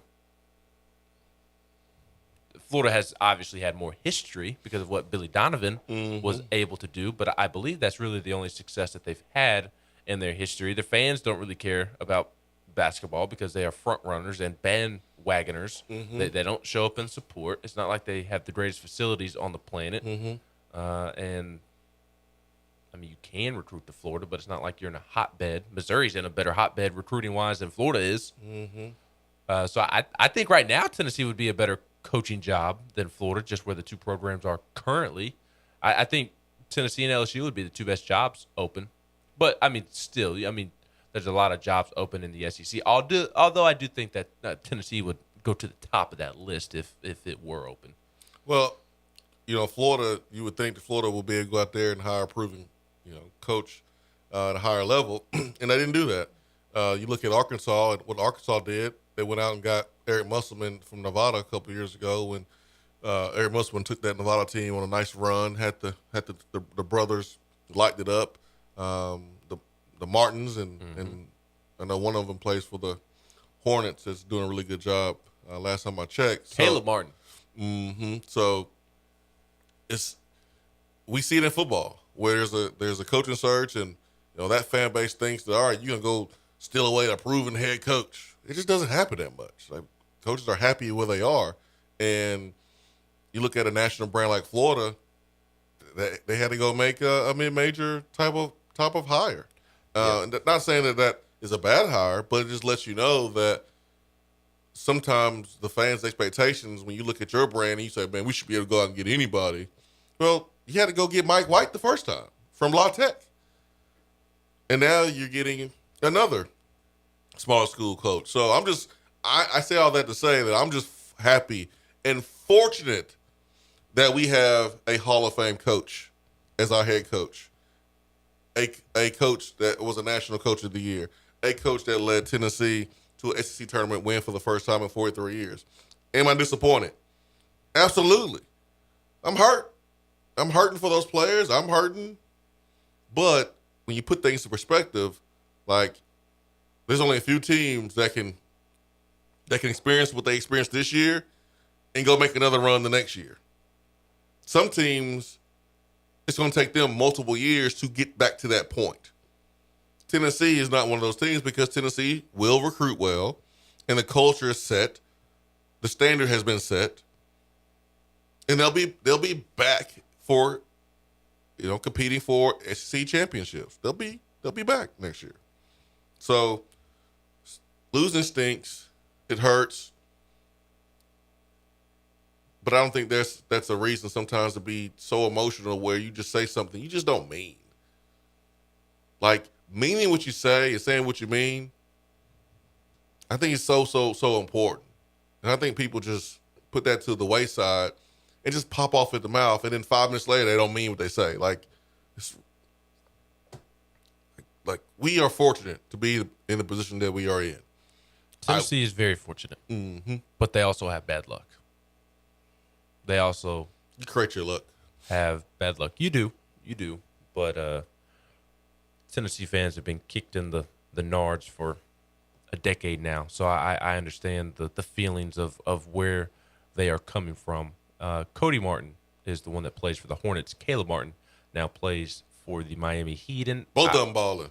Yes, both of them have been really good NBA players. I want to say Cody Martin a little bit better than Caleb, but neither here nor there.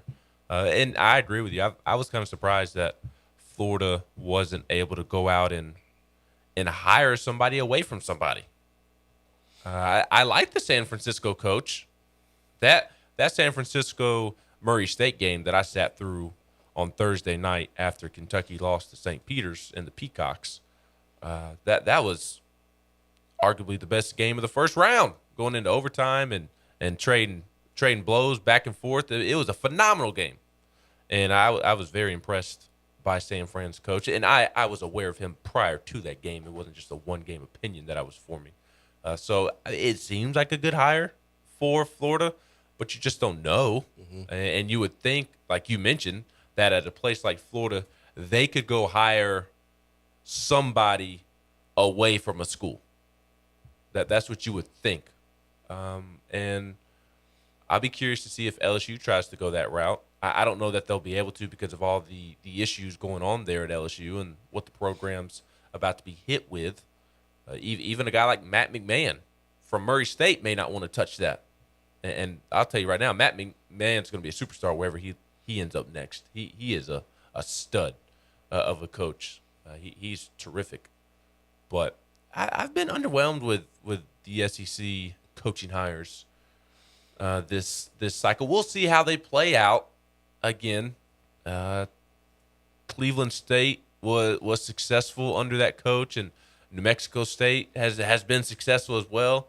I mean, they nearly just went to the Sweet 16, nearly beat Arkansas. So maybe the moves do pay off. But I figured that not just Florida, not just LSU, but I figured some of these SEC schools would go out and hire people away from Power 5 teams or Power 6 in college basketball, because you include the Big East. But I have been underwhelmed, and as the listeners have heard the last several weeks, I've been hyping up SEC basketball, and I do think it's as good as it's ever been. SEC. And going into the weekend, I was talking about the SEC as one of the best conferences in the country, which they were. I said that I thought they were the best conference in the country, and at least 1A, 1B with the Big Ten. But I don't know that I can say that after this past weekend. It was a really poor showing from the SEC. Kentucky. I don't know who's the best, honestly. I don't either, but I lost a lot of stock in the SEC this weekend. Kentucky losing, Auburn losing, and neither of those two teams looked good. Alabama did not look good, and it was really unfortunate to see Javon Quinterly get hurt just from a human perspective. And Nate Oates and Quinterly Nate Oates said that Javon Quinterly's intention was to test the draft process and turn professional, but the injury will put a kink in his plans. The doctor didn't think it was good, but we don't want to speculate until we get an MRI, and it did not come back good, and Javon Quinterly is done at Alabama. But that was an injury that changed the trajectory of that Alabama game, but still, Alabama did not look good. Tennessee, they didn't look bad. They just lost a game. Tennessee's loss was different than Kentucky's, Auburn's, and Alabama's, in my opinion. LSU did not look good, losing to Iowa State without its head coach. And then I know Arkansas is in the Sweet 16, but Arkansas hasn't looked good in their first two games in the tournament. I think they've benefited from the opponent that they've played, and you still get credit. I'm just saying that they haven't looked good in the process of winning, which I would trade a good-looking win for an ugly win right now. In Tennessee's case, I would have loved an ugly win, but hopefully you get the point of what I'm trying to convey. I lost stock in the SEC this weekend is my ultimate point. I don't see how you couldn't. It was a really bad weekend for SEC basketball. Yep, it was, man. It was. I just don't know who's better. I don't know which conference is better, because Big Ten had more teams in than the SEC, but they have two left, and SEC has one left. And then the ACC was down all year, and their teams have been the best in the tourney so far. Yep, Duke, North Carolina, Miami. They got three teams. So I don't know what to think. The last thing I've got for you for around the SEC football note that needs to be mentioned. On Friday, Emory Jones, Florida's quarterback, entered the transfer portal. You want him in? No. Just kidding. No, I do not want Emory Jones. What I want is for Emory Jones to stay at Florida and be the quarterback of the Gators. Now, looks like he is out of there. Let's go to the phones. We've got Jay. Jay, good morning. Guys, good morning. Hey, did y'all say the Florida made a basketball hire? I caught the tail end of that. Yes, they hired San Francisco's coach. Really? Mm-hmm. Wow, that's interesting. That is that is interesting. Guys, after this weekend, to me, I think there's two things that can be equally true here. About just Coach Barnes, our program, and just things in general.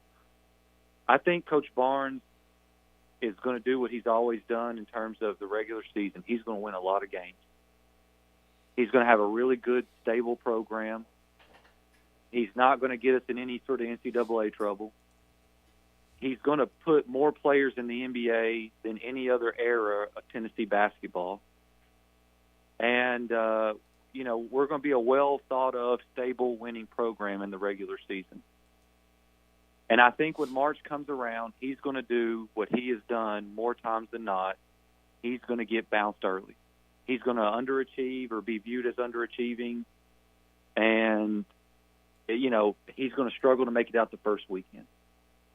At this, I don't know what the reason is, but I know that there's a consistent result that keeps happening with Coach Barnes in the tournament. And you can't ignore it at this point.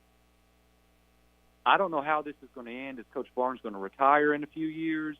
Or I don't think Tennessee fans are anywhere close to there, but do they eventually get to the point that Texas fans were, where they were just tired of, getting bounced early?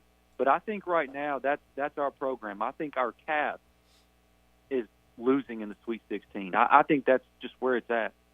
I don't know why I don't really know how to explain it. I can't explain why we lose to Florida the way we do every year in football. It doesn't make sense. We can go and beat Missouri and South Carolina by 50 points, then they turn around and beat Florida, but we still lose to Florida. Some things just don't make sense. Barnes in this tournament just doesn't make sense, but it keeps happening. And I think that's what we're going to be, and we just kind of have to accept it. I look at Barnes from his time here at Tennessee, and I know what he did at Texas. I know they ran him out of town for whatever reason. They still haven't been able to recover since. Have they won an NCAA tournament game since? I think this year. I guess this was their first win. Mm-hmm. Mm-hmm. They lost yesterday, so one NCAA tournament win since they fired Rick. When they fired Rick to get more NCAA tournament wins, and Rick has had more wins with a Tennessee basketball program that was nowhere near what Texas was when Rick left. Mm-hmm.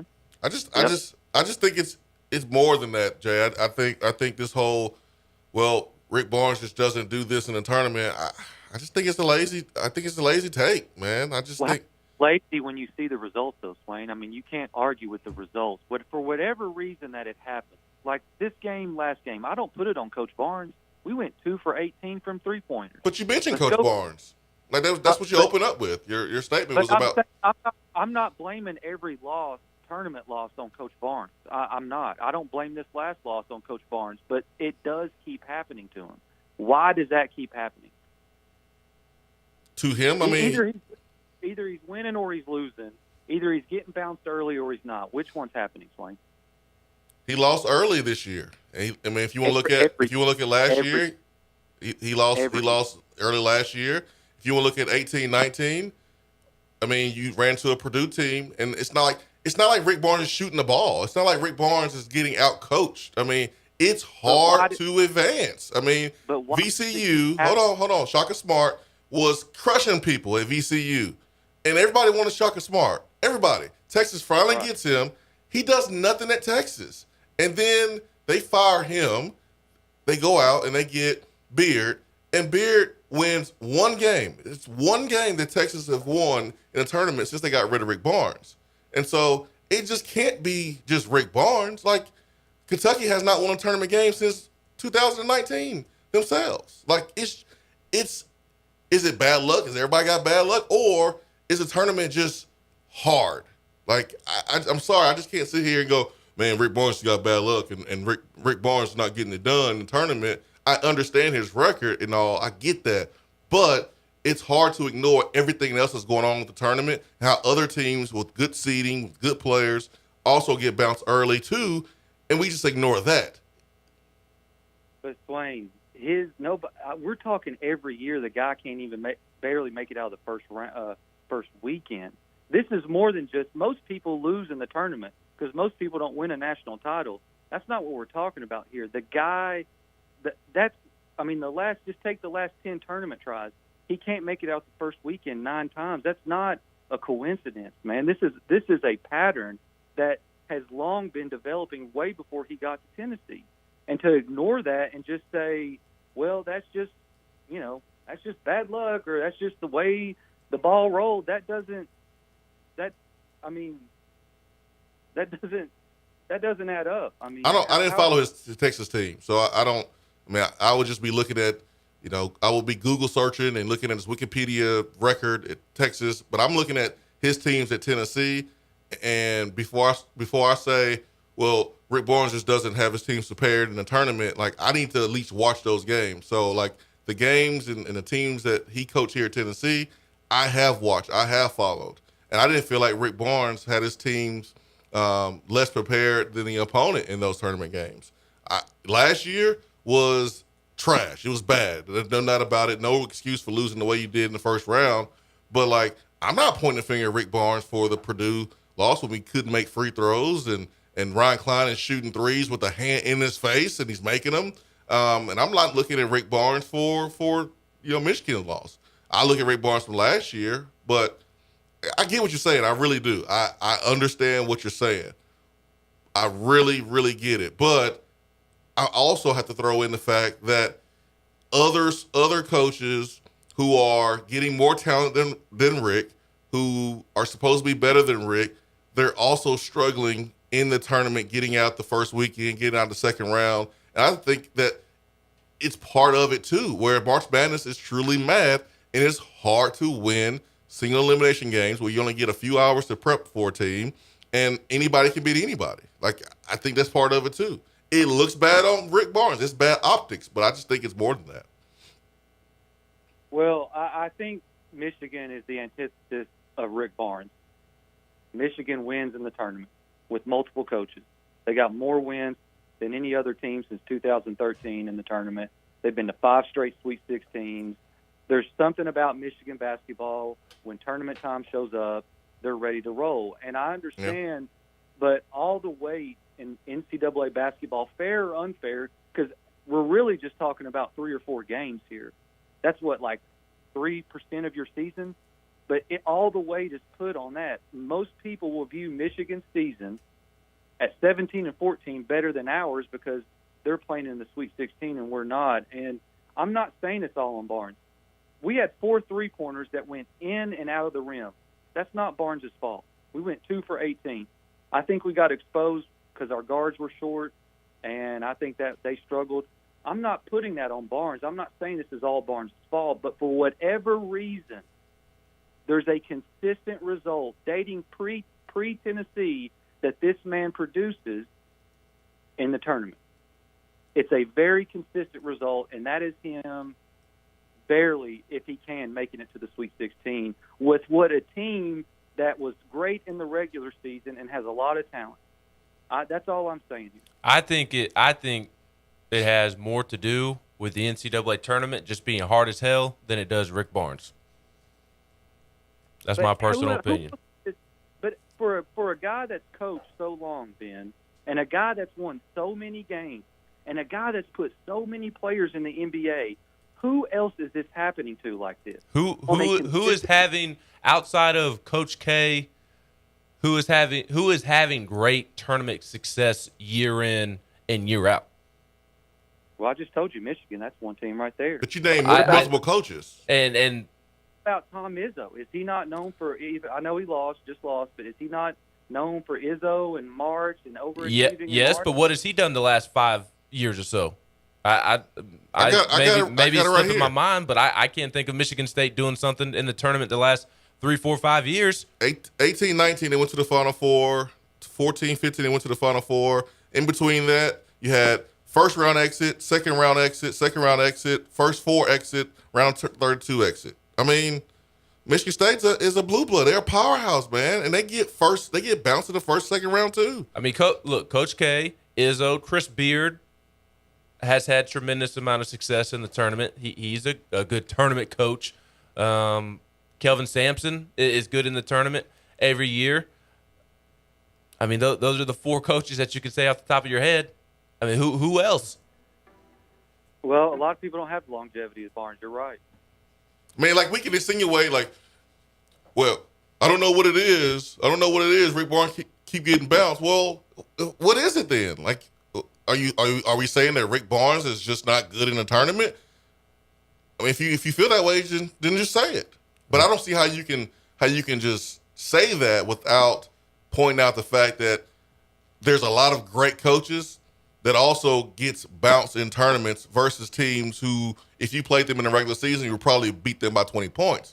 But in single elimination, where anybody can beat anybody. I remember when Mercer beat Duke. Like it happens, man, and you have to be partly lucky as well. So, Jay, what do you think about Bruce Pearl in the NCAA tournament? He's a much better tournament coach. He's made it out of the first weekend once in the last 9 tournament appearances. But got to the Final Four that one time. He did get to that Final Four. Guys, I think I think we're bad at beating Florida at football. I think Coach Barnes is bad in the tournament. Although you just said it wasn't his fault. I go by results. Okay, but you said it wasn't his fault. And Bruce Pearl, although he made the Final Four, has the same results as Rick Barnes of getting out of the first weekend once in the last 9 years, which is something you started your call with. But he's also been he took us to an Elite Eight. He took us to multiple Sweet 16s. He took Auburn to a Final Four. Hasn't Rick been to multiple Elite Eights and multiple Sweet 16s and a Final Four? He's been to a Sweet 16 here. I'm talking about, and he's been to a Final Four. You're right, but if you look, but Bruce isn't at Tennessee anymore. He's at Auburn now. So why are you mentioning Tennessee results? If we can't mention Texas results for Rick, why should we mention Tennessee results for Bruce? Rick Barnes has only beat a higher seed once in his life, and in the last 9 out of 10 years, he gets bounced in the first round or in the first weekend. And y'all just act like that's just something we should ignore. No, we're not. Not ignoring it. Last year, after Tennessee's embarrassing loss to Oregon State, I asked the question, what happens if this continues? Because it is a trend with Rick Barnes. But to think it just happened again. So what happens, Ben?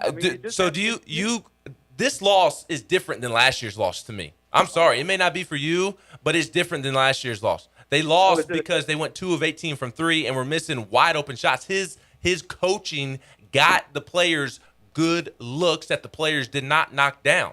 If you want to nitpick Barnes for the loss this year, it's the personnel that he provided on this team with the post players and the lack of post players. But, again, it produced the same result like you just said, Ben. What if this keeps happening? It happened. And if it keeps happening, it can keep happening. I'm not going to want to get rid of Rick Barnes because I know what Tennessee basketball is. I'm not saying get rid of Rick Barnes, but like you just said, what do you do if this keeps happening? What are you saying though? What if this trend continues? What if the trend continues? What are you saying though, Jay? Like you're just asking the question. Like it sounds like you're trying to say something without saying. Yeah, just say it, Jay. You want to fire him if he does it over and over? Just say it. I'm saying, what do you want out of the program? Is this okay just to keep losing like this in the first weekend every year, basically? 9 out of 10 years, that's 90% of the time. You all acting like this is like just every now and then. 90% of the time, if this, like you just said, Ben, if the trend continues, is that okay? What is okay for the program? That's what I'm asking. Well, he hasn't gone one and done every single year. He's gone to the Sweet 16, and again, like I'm not mad at him for the loss this year, so I'm not counting this against him like you are. I mean, I think that's the difference. So next year, if it happens again, we just don't shoot the ball well or something, then it's just don't worry about it. No big deal. It is a big deal, but are you going to fire him because his team doesn't shoot well, but they go on and win more games than basically 90% of the SEC? Are we at that level? Are we at that level of expectation with our basketball program, like Kentucky or North Carolina and Duke? Are we at that level yet? The answer is no. So yeah, we disappointed. We're not giving Rick Barnes it's okay to lose, but at the same time, we put things in perspective and go, hey man, it's hard to win in the tournament, and there's a lot of other great coaches who also are getting bounced in the first and second round, first weekend. But we're not Michigan State. We don't have Michigan State basketball standards. We're not North Carolina. We don't have North Carolina basketball standards. We don't. So right now, Rick Barnes is we're lucky to have Rick Barnes. We really are. Do we want to win more? Absolutely want to win more. But I'm judging Rick Barnes on what he has done at Tennessee. I'm not looking at the last 10 years. I'm looking at what he has done here. And what he has done here in his first 2 seasons was take a program that had Bruce Pearl, got fired for cheating, and he took a bunch of dudes, made them better, made the team better, made the program better, and then took them to the tournament, lost in the round of 32 in 2017, 2018. Sucks, no doubt about it. And then the next year, he takes a team that was number 1 in the country. He wins Coach of the Year, and you shot poorly from the free throw line. You had a foul called on Lamonte Turner where the Purdue player kicks his legs out. Carson Edwards kicks his legs out, and boom, that's the game. And then the next season, the postseason is canceled due to COVID, and then the next season, you get bounced by Oregon State. And yeah, that absolutely sucked. I was upset at the effort. I was upset at the sense of urgency, but I do understand that a lot of teams during that year had the same issue. Like COVID mentally did a number on a lot of teams in the country, just not Tennessee. And then you come back the next year and you win the SEC tournament for the first time in 43 years. So I'm judging Rick Barnes what he's done here at Tennessee, and he's done a damn good job. Do I want more? You dang right I want more. I want Rick Barnes to go further. I want that. But I'm not going to insinuate that, we should do something without, like, if you want to fire him, go ahead and fire him. If you want to fire him, go ahead and see where that gets us. We've been through this before. Look around the league, this coaching search. A team in Florida that has won multiple championships in basketball hired a dude from San Francisco. And listen, he may be good. He may be awesome. And maybe they get a Nate Oates where, next year that guy can make a huge run and go to the portal or whatever. That maybe that's the case. But I'm not sitting here saying that I'm just thrilled and pleased with losing. I'm not. But the tournament, guys, like, it's hard. It is freaking hard. That's the thing. Has Rick Barnes underwhelmed in the NCAA tournament historically? Yes. Yes, he has. Losing to Loyola Chicago, underwhelming. Losing to Purdue, despite the circumstances, underwhelming. Losing to Oregon State, underwhelming. Losing to Michigan, despite the circumstances, underwhelming. Yes, he historically has been underwhelming in the NCAA tournament, but people think that it's easy to win in the NCAA tournament, and it's not. It's hard. Outside of 3, 4, 5 coaches? Yeah. What's your solution? Like, the solution is to go get Jay Wright. All right, good luck. The solution is to try to go get someone better, right? All right, go get Mark Few. Good luck. Good luck. Yeah, Mark Few been to the tournament 22 years in a row, has still yet to win a national championship. And this may be the year for him. Despite having great team after great team after great team after great team. And really until the last couple of years, he routinely underwhelmed in the NCAA tournament. Yeah. I mean, last year was the first time they got to the title game, I believe, or second time. But until the last couple of years, he had underwhelmed for many years in a row. Yeah, like I'm with Jay. I'm not happy with getting bounced early, but Jay mentioned the fact that it wasn't Rick Barnes' fault that they missed all these threes, but then lumped in this year with his argument. I don't understand that. I knew this would happen if Tennessee was to lose in this fashion. I knew this would happen. We knew it. Yep. That's why I said that's what I feared the most, just because I hate that Rick has to catch this criticism, because it's not black or white. It's just not. It's not. There are circumstances.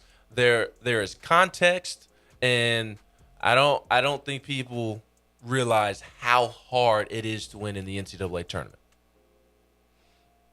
This isn't football. Tennessee was one of 32 teams remaining in the country. And in basketball, when you're one of the 32 teams remaining in the country, it is an absolute war to become one of the 16 teams left remaining in the country, and then one of the last 8 teams remaining in the country. That's why over the course of Tennessee's basketball history, that has featured double-digit head coaches, I would imagine.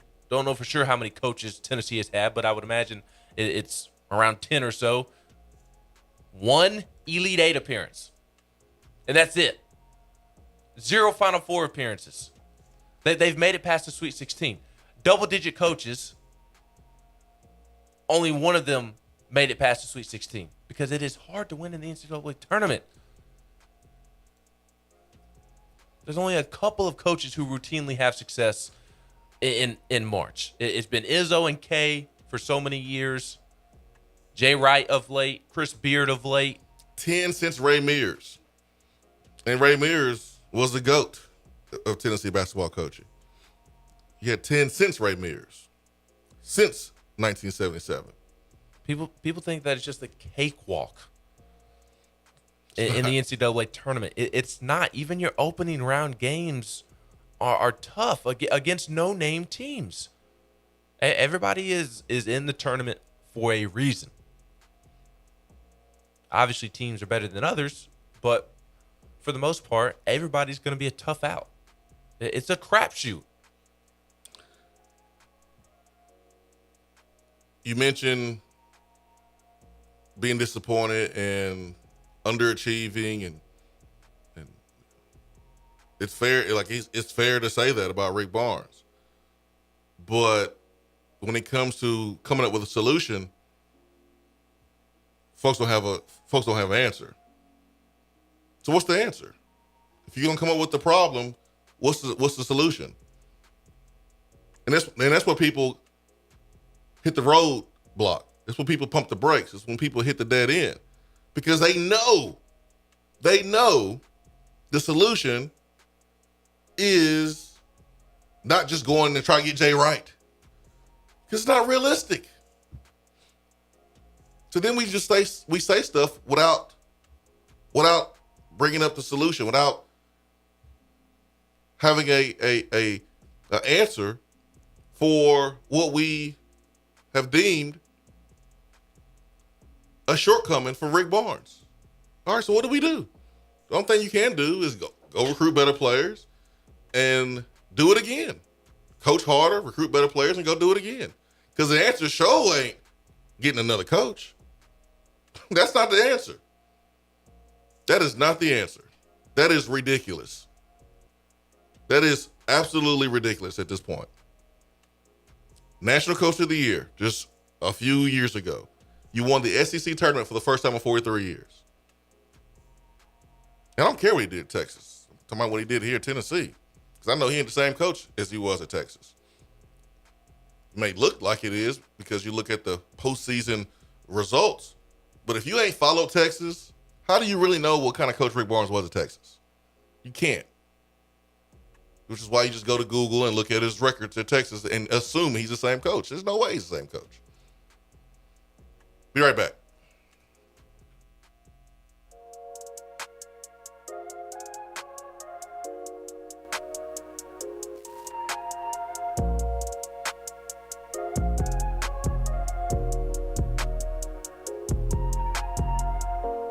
Just because you can't call in doesn't mean that you have to sit on the sideline. Impact the show with a text box. It's part of the free Swain Event app. Top 100 barbecue restaurant Dead End Barbecue is a no-brainer when you are craving the smoky flavor of quality Q. Dead End makes it easy to enjoy their fantastic menu with online ordering from Chow Now for pickup. Or if you don't feel like leaving the house, then have Dead End Barbecue delivered right to your door by Loco Knoxville or Bite Squad. Cheer on your favorite team with the best barbecue around. Check them out online at deadendbbq.com. Dead End Barbecue. The search is over. Litter is a big problem in Tennessee, but together we can do big things. We can make our cities, our waterways, our roads cleaner and safer. The Tennessee Department of Transportation is committed to reducing litter in our communities, but we need your help to do it. There are over 100 million pieces of litter in our roads at any given time, and it costs TDOT about $19 million a year just to clean it up. The first step to keeping Tennessee beautiful is to rally behind these three simple words. Nobody trashes Tennessee. Join the Nobody Trashes Tennessee movement at nobodytrashestennessee.com. Out-of-town law firms have been swarming into East Tennessee lately. Firms from Memphis, Chattanooga, and Birmingham have stormed into the area. Wouldn't you rather do business with a local law firm? You know, a true neighbor. Marcos Garza and the pros at the Garza Law Firm are just that. They are our neighbors and friends that support local causes year-round. The Garza Law Firm works to serve you professionally on criminal matters, injuries and accident matters, and Social Security and disability filings. The Garza Law Firm is here for you at garzalaw.com. The Garza Law Firm, let us help. JC's Tree and Landscaping Service specializes in quality tree work done at an affordable price. Trimming and removing trees are their specialty.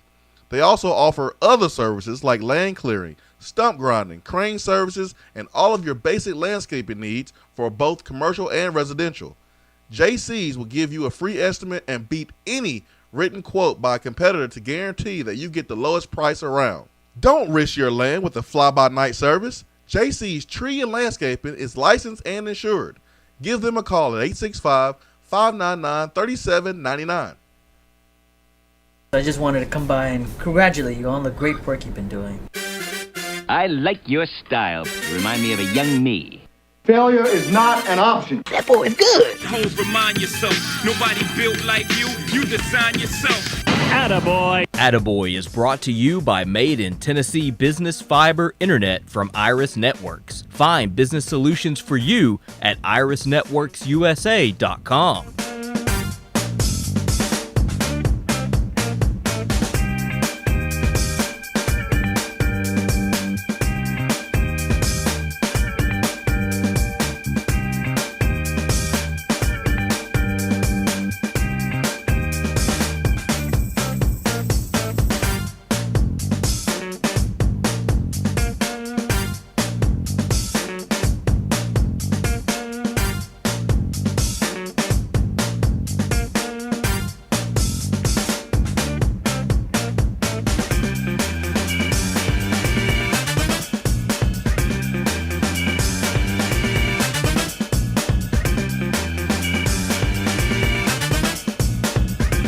All right, it's time for Attaboy. Here on the program, highlighting positivity. We do that because of Iris Networks. 90 days, no payment for business internet. And I'm giving my Attaboy to a university that gave an unexpected bonus to all of their employees, saying thanks for their service during COVID. The chancellor at Vanderbilt is recognizing all of the school employees for their diligent work over the past 2 years with a surprise bonus in their paychecks. All of the eligible staff, postdocs will receive $1,500 bonus, $1,500 bonus in their paychecks at the end of March. That's around 9,000 workers, including part-time employees, who are getting the generous bonus. We can have our SEC rivalries and trash talk all day long, but this is great by Vanderbilt's chancellor. Attaboy to the chancellor at Vanderbilt. This is cool. He said it was not easy during the unprecedented challenges of the pandemic. However, your dedication to our vision and goals enables our university to operate at its highest level. I am indeed grateful as we approach Vanderbilt's 150th anniversary in a position of strength and with optimism about our path forward. So, pretty cool for Vanderbilt. And you know it's a good attaboy if we're going to mention it here on the program. So, it's a great attaboy. All rivalry, trash talk aside, attaboy Vanderbilt. I'm giving Tennessee baseball an attaboy because we give Tennessee attaboys here on the Swain Event and not Vanderbilt. But Tennessee baseball sweeps South Carolina. Chase Burns was terrific on Friday night, pitching deep into the 7th inning. Had 9 strikeouts at the plate. Jarrell Ortega hit a home run. Luke Lipsius hit a home run. Evan Russell hit his first of 3 home runs on the weekend. Cortland Lawson hit a home run. Tennessee really took it to South Carolina on Friday night. They then beat them 5-2 on Saturday. Chase Dollander pitched 5 strong innings, 7 strikeouts. Will Mabry came in and was terrific for 3 innings out of relief. And then Redmond Walsh picked up his second save of the season and had 2 strikeouts in the 3 batters that he faced. Luke Lipsius hit another home run. Jordan Beck hit a monster home run. So Tennessee secured the series win on Saturday. And then yesterday, Tennessee really took South Carolina out behind the woodshed. Beats them 10-0. Drew Beam was practically perfect Literally, he took a perfect game into the 7th inning. And on the first pitch of the 7th inning, South Carolina hit a double to the warning track that Drew Gilbert was able to get his glove on, but too tough of a play to pull off, and it resulted in a double for Carolina, which eliminated the perfect game. But Drew Beam never gave up a walk, gave up just that one hit, had 3 strikeouts. He was just tremendous, absolutely tremendous on 86 pitches. And then at the plate, Tennessee just continued to hit bombs. Trey Lipscomb hit a home run that went 440 feet, 108 miles per hour off the bat. Evan Russell hit 2 home runs. Christian Moore, the stud freshman, hit another home run. He's got 7 home runs in 32 at-bats. 7 home runs in 32 at-bats. Pretty incredible. He continues to rake. And the home run that he hit, he didn't even get all of it. He got fooled on a changeup and golfed it out with one arm.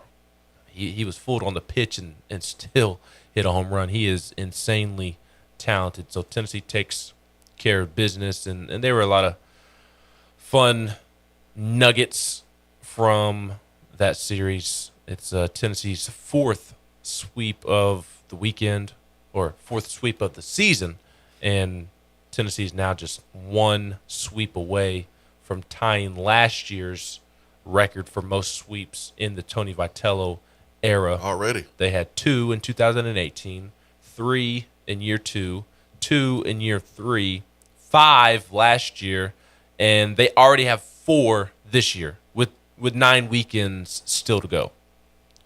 And Chase Burns, Drew Beam, I talked about how great they were. They have to be number 1 and number 2 in the race for SEC Freshman of the Year. I know it's early, just the first weekend of conference play. But Chase Burns, he's given up 2 runs in 26 innings, is 4-0. Drew Beam has given up 3 runs in 24 innings and is also 4-0.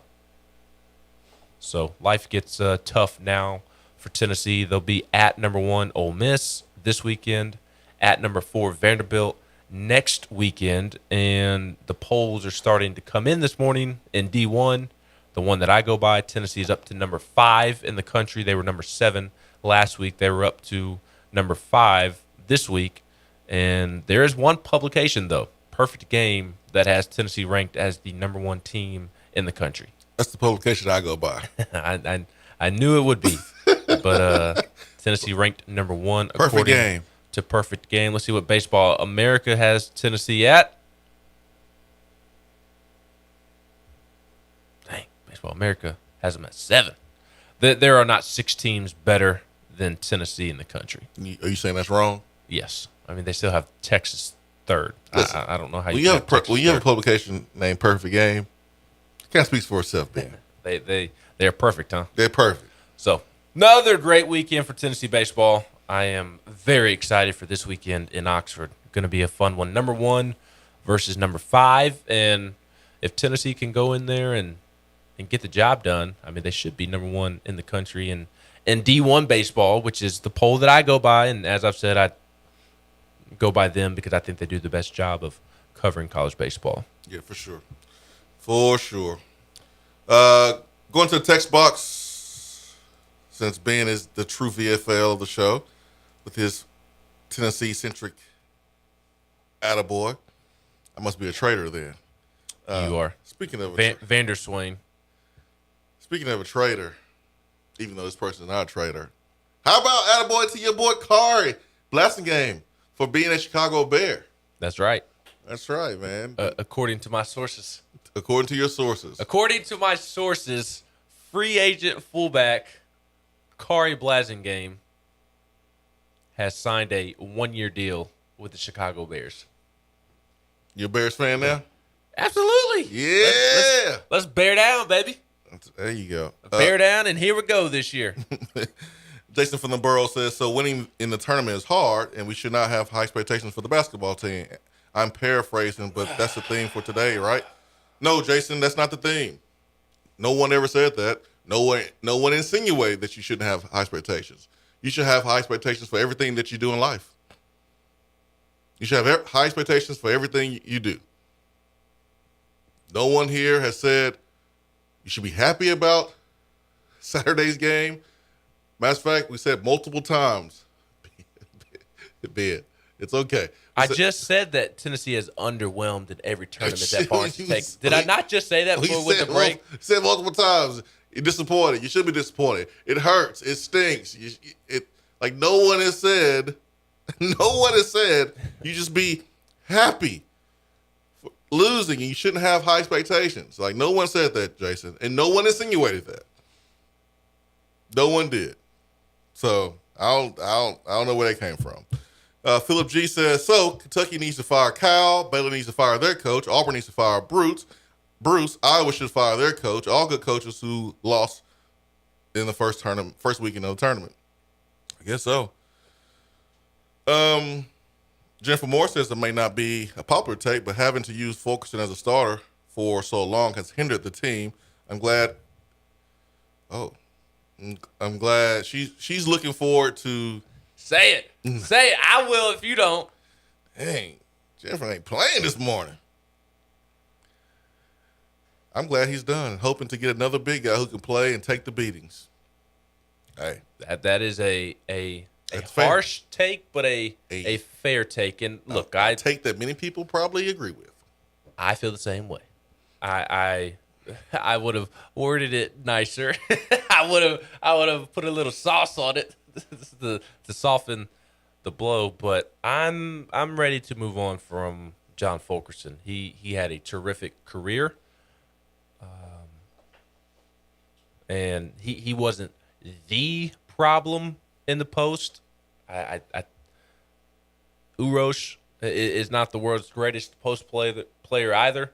And I think John Fulkerson being named All-SEC second team was the worst thing to ever happen to him because it created unreal expectations for who he is as a basketball player. He is a good guy you want coming off the bench like Tennessee had the second half of the season, but you don't want him to be your best post player. Yeah. And I don't think that he was flailing around on Saturday because he was flopping on purpose to draw fouls. I think he was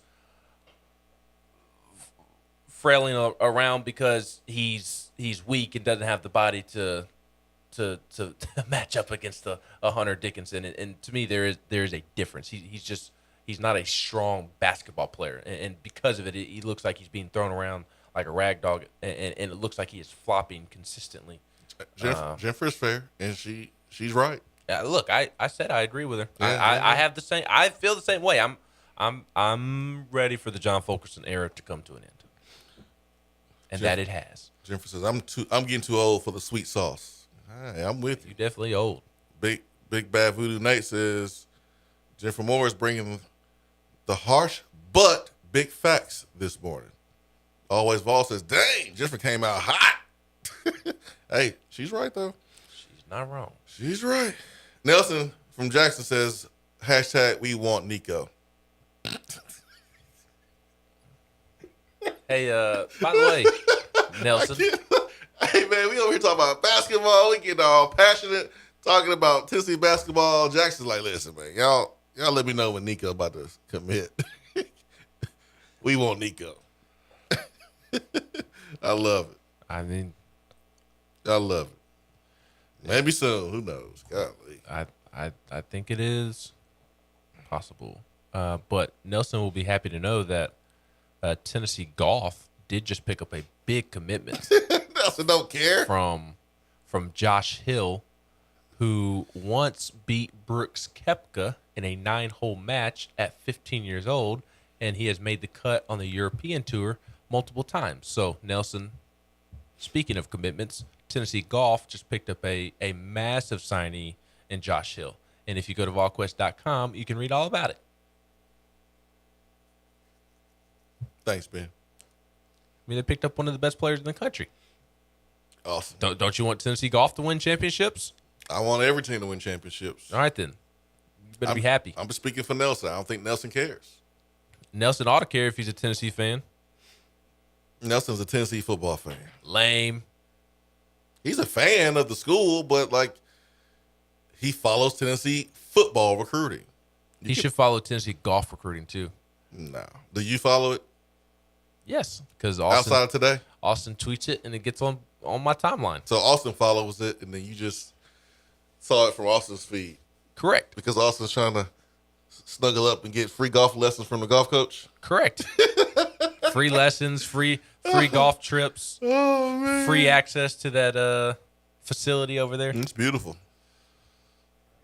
It's beautiful. Oh man, Nelson, I love me some Nelson. Oh man. Von Birmingham says when Rick retires, Steve Forbes is the guy we need to hire. He has flipped Wake Forest fast. He can recruit and could win a lot here. Von Birmingham, dude, I'm with you 110%. When that day comes, Steve Forbes is the first phone call. I can't wait to see him up against Bruce Pearl every single year. He is my first phone call over Kim English or anybody else. 100%. To reiterate, disappointed in the loss. Want Rick Barnes and his teams to win more, but support him 100%. Love what he's doing with the basketball program. That support's now about their waiver. There's no drama. Our teams play their guts out for Tennessee. I mean, y'all trying to get rid of him? Because like a lot of folks are saying a lot of stuff, but not really saying anything. Yep. Like say it. Say it with your chest. Say it with your chest. Saying a whole bunch of nothing. Saying a whole bunch of nothing. You can be disappointed, like we all are. No more than the players are. You can be disappointed, but still understand, like, we're lucky to have him. And I'm looking forward to, and I speak for myself now, I'm looking forward to jumping back on the ride next year if the team plays like they played this year. I'm not talking about just the results, but if you're giving your all, you're playing together, you're respecting the game of basketball, you're respecting wearing that Tennessee jersey, I'm gonna be right there with you. Matt McMahon, what's he viewed as? Oh, I like him. He's good. Viewed as one of the top up and coming coaches. Mm-hmm. Do you think these people who want Rick fired because of a lack of tournament success would want Rick to be replaced by Matt McMahon? Do you think those people would be happy with Matt McMahon? I'm sure they would be. I'm sure they would be too. Matt McMahon just put together one of the greatest seasons ever for a mid-major. Murray State did not lose a game in conference play and won the tournament. And even if they had not won the tournament, they would have received a bid to the NCAA tournament. They didn't need the automatic bid to make the tournament. As great of a season as that was, as great of a coach as Matt McMahon is, as great of a roster he had, he didn't get to the Sweet 16.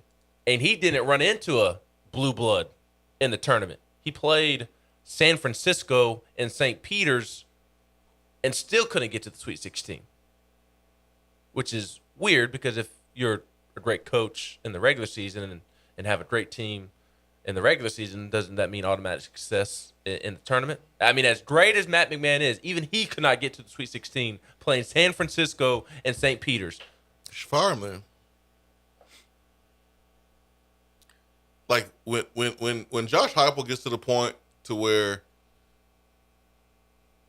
he is beating down the door consistently over and over like Mark Rick, then we can have that conversation. But for now, man, I'm just glad we have him and we have stability and we're winning more.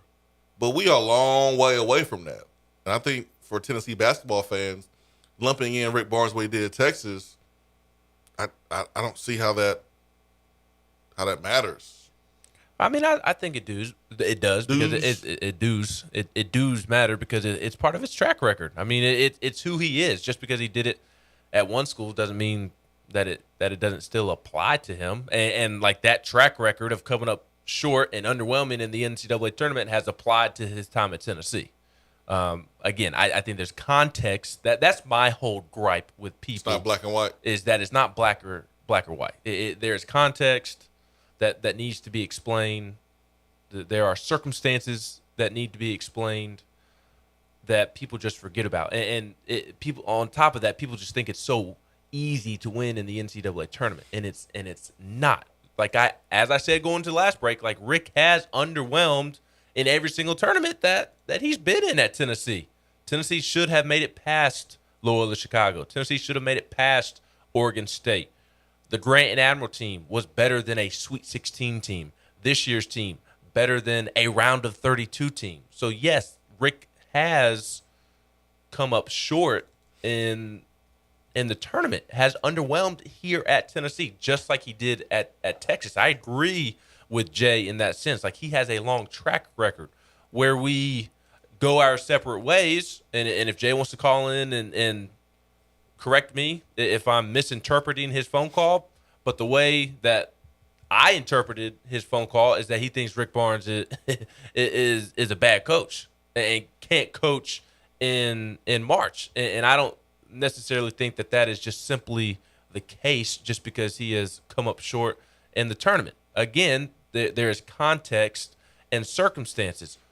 Oregon State, terrible. That was a really poor coaching job. Purdue, a couple of years ago, you mentioned the free throws. You mentioned Ryan Klein hitting unbelievable shots with a hand in his face. You had a call go against you in that game that swung the pendulum in that game. I'm sorry, like, I'm not going to bash Rick for that particular loss, because to me that was a coin flip type of game. Like, it could have gone Tennessee's way just as well as it went Purdue's way. It easily could have gone Tennessee's way. The luck aspect of things did not fall Tennessee's way on that night.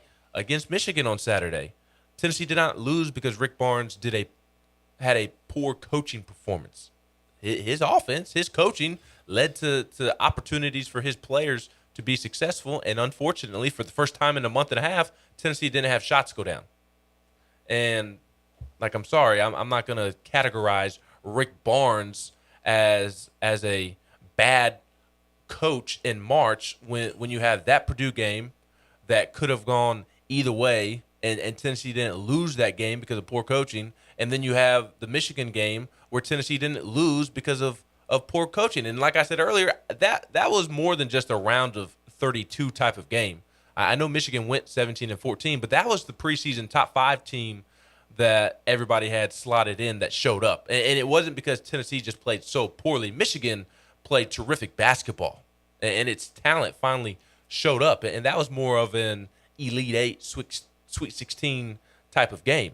And Tennessee's incorrect seeding came into play and hurt Tennessee, because if you're a 2 seed, you don't have to deal with that in the round of 32. So I think it's not black and white, and that's where I separate. He has been underwhelming, but it's not all been his fault, which people just automatically blame him and just make him out to be this horrific March coach when that hasn't been the case every single year.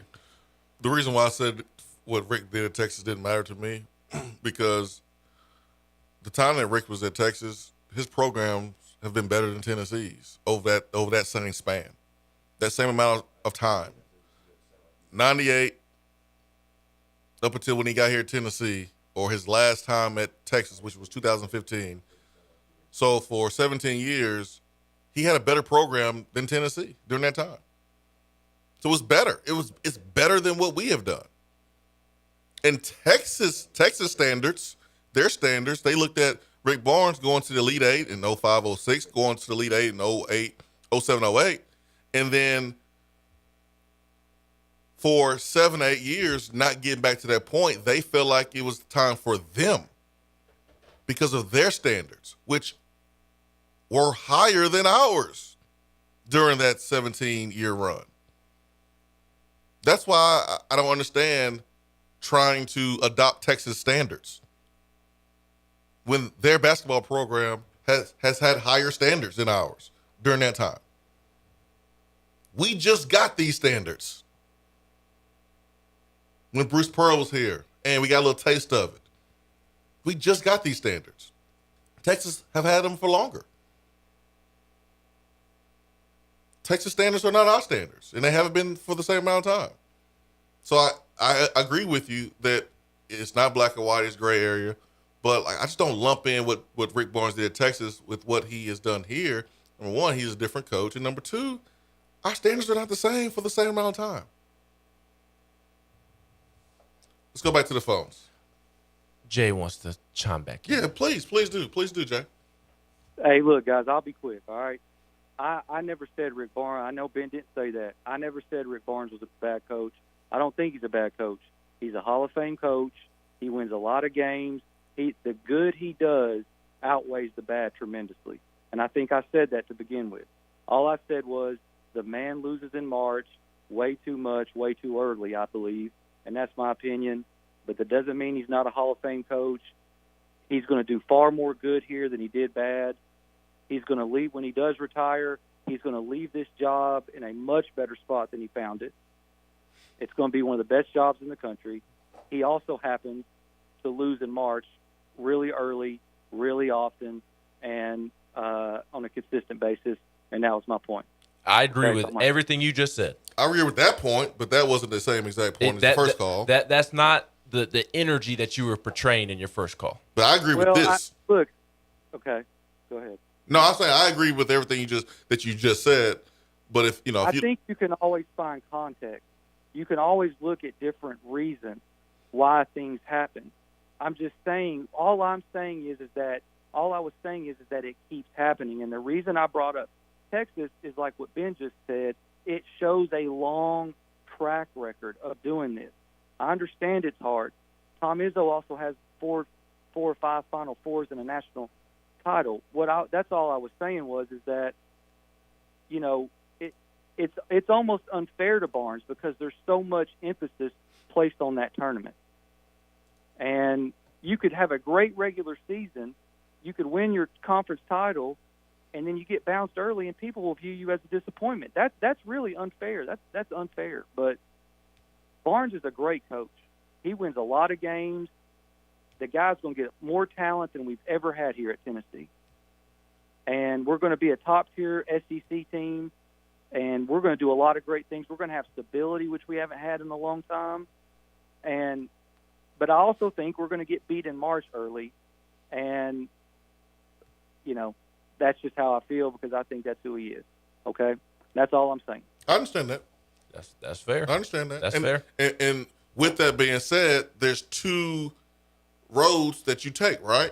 You either say, all right, well, we just got to get better players and coach them better and try to get a little bit luckier because if Olivier Camwa plays, you think he's letting Hunter Dickinson beast him down the post?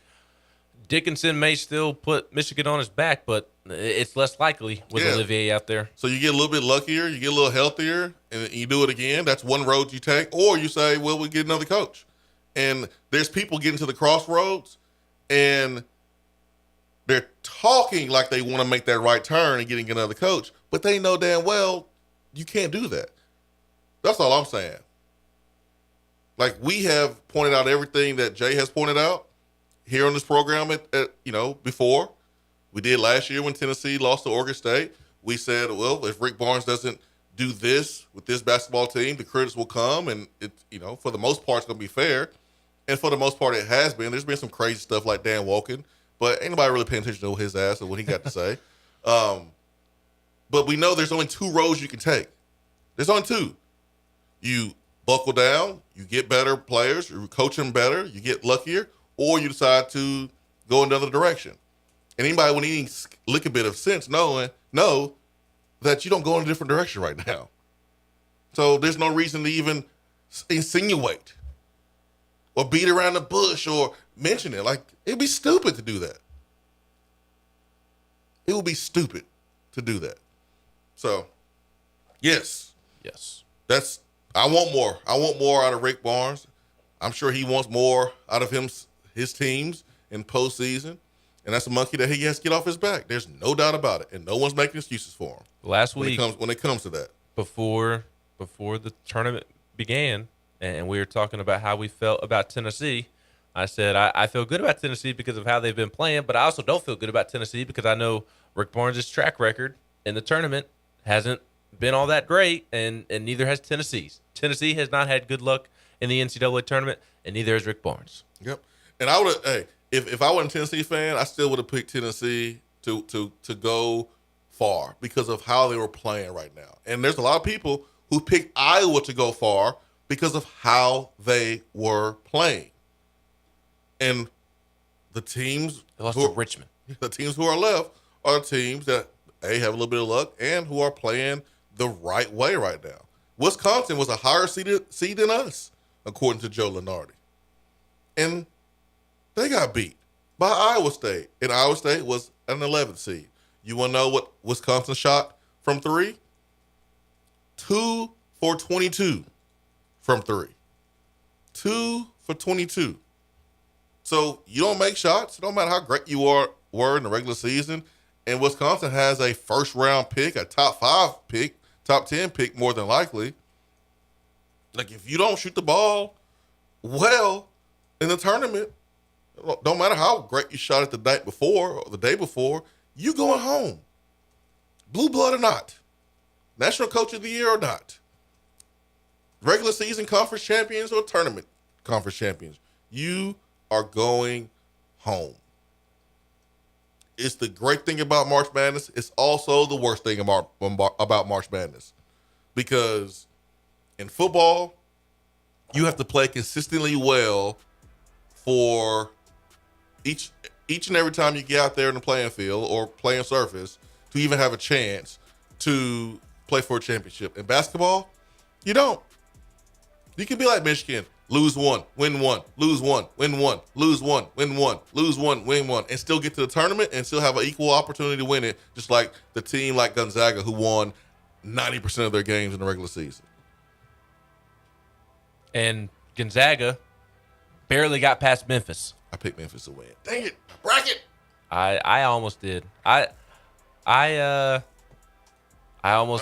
picked UTC. UTC almost got it. Man. They almost did. I felt so bad for UTC with how that shook out. But I felt good. I didn't pick Kentucky to go far. I picked Auburn to lose in the second round. Now, I didn't get the teams correct that beat them. I picked Murray State to beat Kentucky in the second round.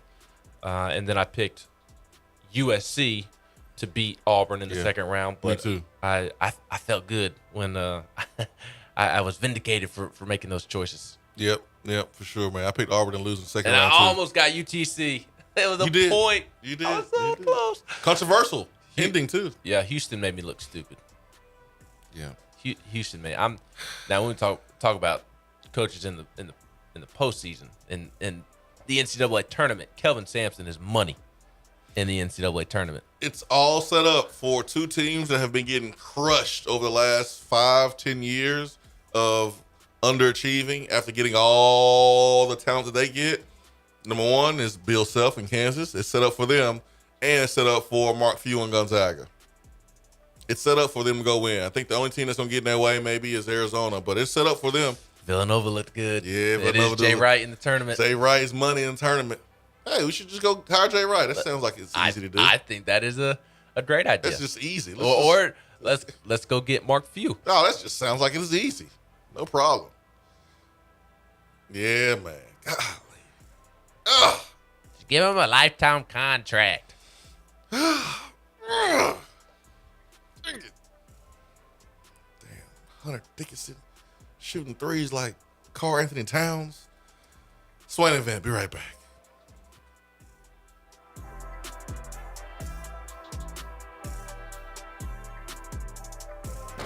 Hour 3 of the Swain Event is brought to you by the Low T Center and lowtcenter.com. Do you know your numbers? Feel like you again. Let us help. Is that as low as you can go? Okay, thank you. Hello, is that as low as you can go? Okay, thank you. What are you doing? Calling around to get the best rate on a car loan. Why? Everyone knows Alcoa 10 is the best choice to purchase a vehicle or refinance your current loan. And with low interest rates and 90 days to your first payment, it's a no-brainer. You can even apply online and sign all the documents from the convenience of your home. Yeah, I don't know what I was thinking. Alcoa 10 Credit Union. It's so easy. Go to atfcu.com for details. Rates are dependent on credit score and equal housing lender. When you start your own business, you know that branding can make or break a new venture. That's why Swain Event relies on 42nd Street. 42nd Street is a strategy agency focused on finding creative, open-minded, results-driven solutions to brand design. After over a decade of operations in East Tennessee, the brand architects at 42nd Street have the experience and creative know-how to ensure the success of your business branding, logo, web presence, and more. To see a real-life example of their amazing work, you can check out our website at swainevent.com. Don't trust the branding of your business to just anyone. Check out my friends at 42nd Street online at 42st.com or give them a call at 865-382-7007. 42nd Street, brand, strategy, design. Fellas, when it's time to freshen up that wardrobe, there's only one play to make, and that's to go see my friends at Mark Nelson Denim in downtown Knoxville. Find the latest in small batch denim in the heart of Knoxville.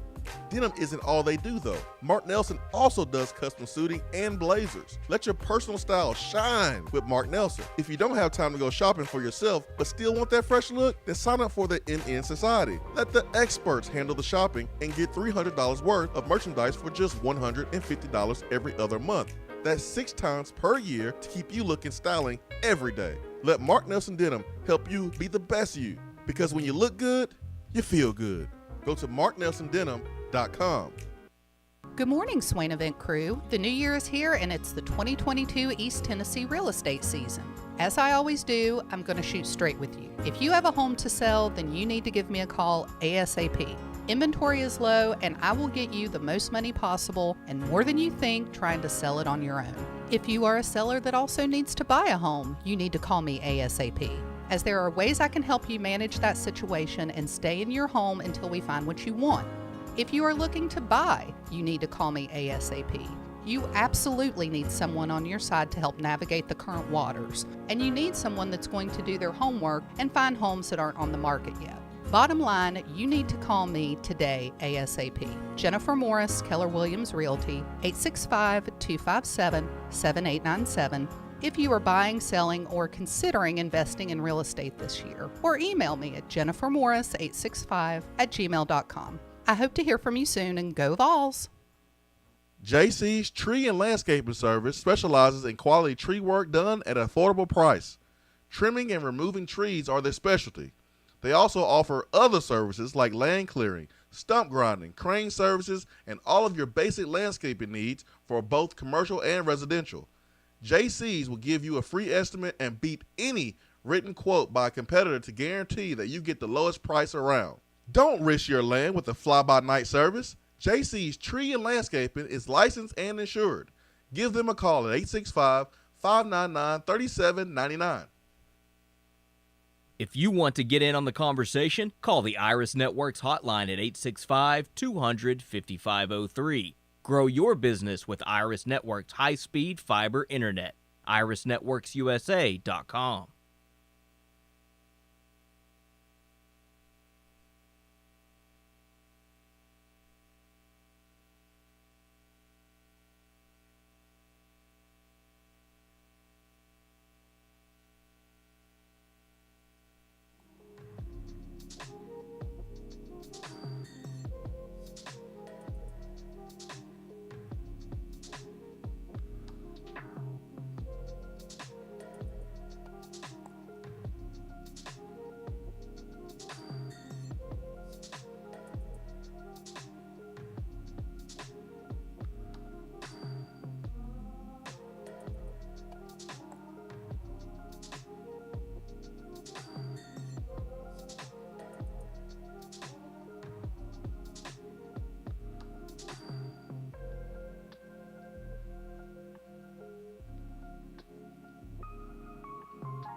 Hour 3, powered by Low T Center and lowtcenter.com, reinventing men's health care.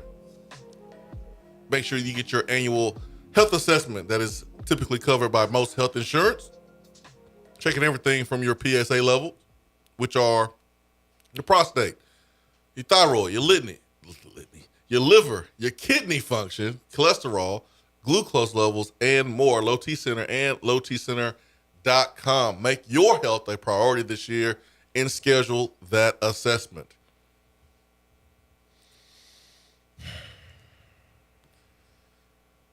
I'm still going to watch the tournament. I watched it last night. I did not enjoy Saturday. Watching Tennessee lose in excruciating fashion. And just the aftermath is just not fun. Seeing the players upset. Kennedy crying there. That was tough. Was put a lump in your throat. And I'll say this. I tweeted this out. And I was really impressed by Juwan Howard over the last couple of days. And I hate to mention this right after Tennessee loses to him, but I was really, really, really impressed with him. Just sitting in on his media availabilities, him previewing the game, very thoughtful, very kind, very respectful of Rick Barnes and what he's done. He just really respects the game of basketball is kind of what I took away from that, and just seems like a real genuine good dude. And that's the vibe I picked up before the game and after the game. And then you see him consoling Kennedy, and you see Chris Webber and him stopping guys in the hallways after the game, consoling them, giving them advice, talking to them. I was really, really impressed by Juwan Howard this weekend. And like I said in my tweet, I didn't word it like this, but long term, as we get further removed from the incident he had with the Wisconsin coach, Greg Gard, I hope that doesn't continue to define him. Because right now you can't say anything about Juwan Howard without somebody making a joke or a serious joke. I mean, there are people making serious jokes on our board at the GQ and responding to my tweets about how they genuinely thought he was a bad person because of that one incident. So I hope moving forward that he's not defined by that one moment long term. Yeah, I remember when John Chaney and Calipari got into it when Chaney was at Temple and Calipari was at UMass, and John Chaney, like, during an altercation in front of everybody, said, "I'm going to kill you." Like, he said, "I'm gonna kill you." Like, for real. Like, he threatened this dude's life in front of everybody. "I'm going to kill you." So you just hope that you are not defined by your weakest moment or your lowest moment. And I appreciate Juwan Howard because he's been there. He knows how it feels to be in Kenny Chandler's shoes because they were in his shoes as the Fab Five, and they came up short against I don't know if it was Duke or North Carolina, but they came up short. Was it in the Natty? I say it was. That was a year or two before I was, 4 years before I was born, 1991. Was it Natty or the Final Four or the semifinals? I think it was the Duke. I think it was the Duke. Or maybe it's North Carolina. It's one of those two teams. Hurry up, hurry up, hurry up, hurry up. Hurry up, hurry up. What we got? What we got? What we got? What we got? Duke. Leitner. Yep. There it is. Oh, man. So, I ain't gonna sit here and say I'm rooting for any team. I'm not. But I do got respect for Juwan Howard and Chris Webber.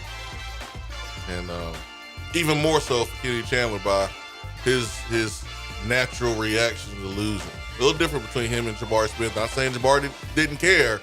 I just appreciate Kenny Chandler and him giving everything that he had. I appreciate that a lot. 865-250-503 is always our number here to the Irish Networks hotline. For Ben McKee, Jason Swain, hope you have a great Monday. Oh, we will, Vol Nation. We'll be here to talk about the great Monday, regardless of what happens, because we had a great show. And we got to follow it up with another great show. We will do that tomorrow, 7 a.m. See you there. Swain Event, fueled by Dead End Barbecue. Peace and love.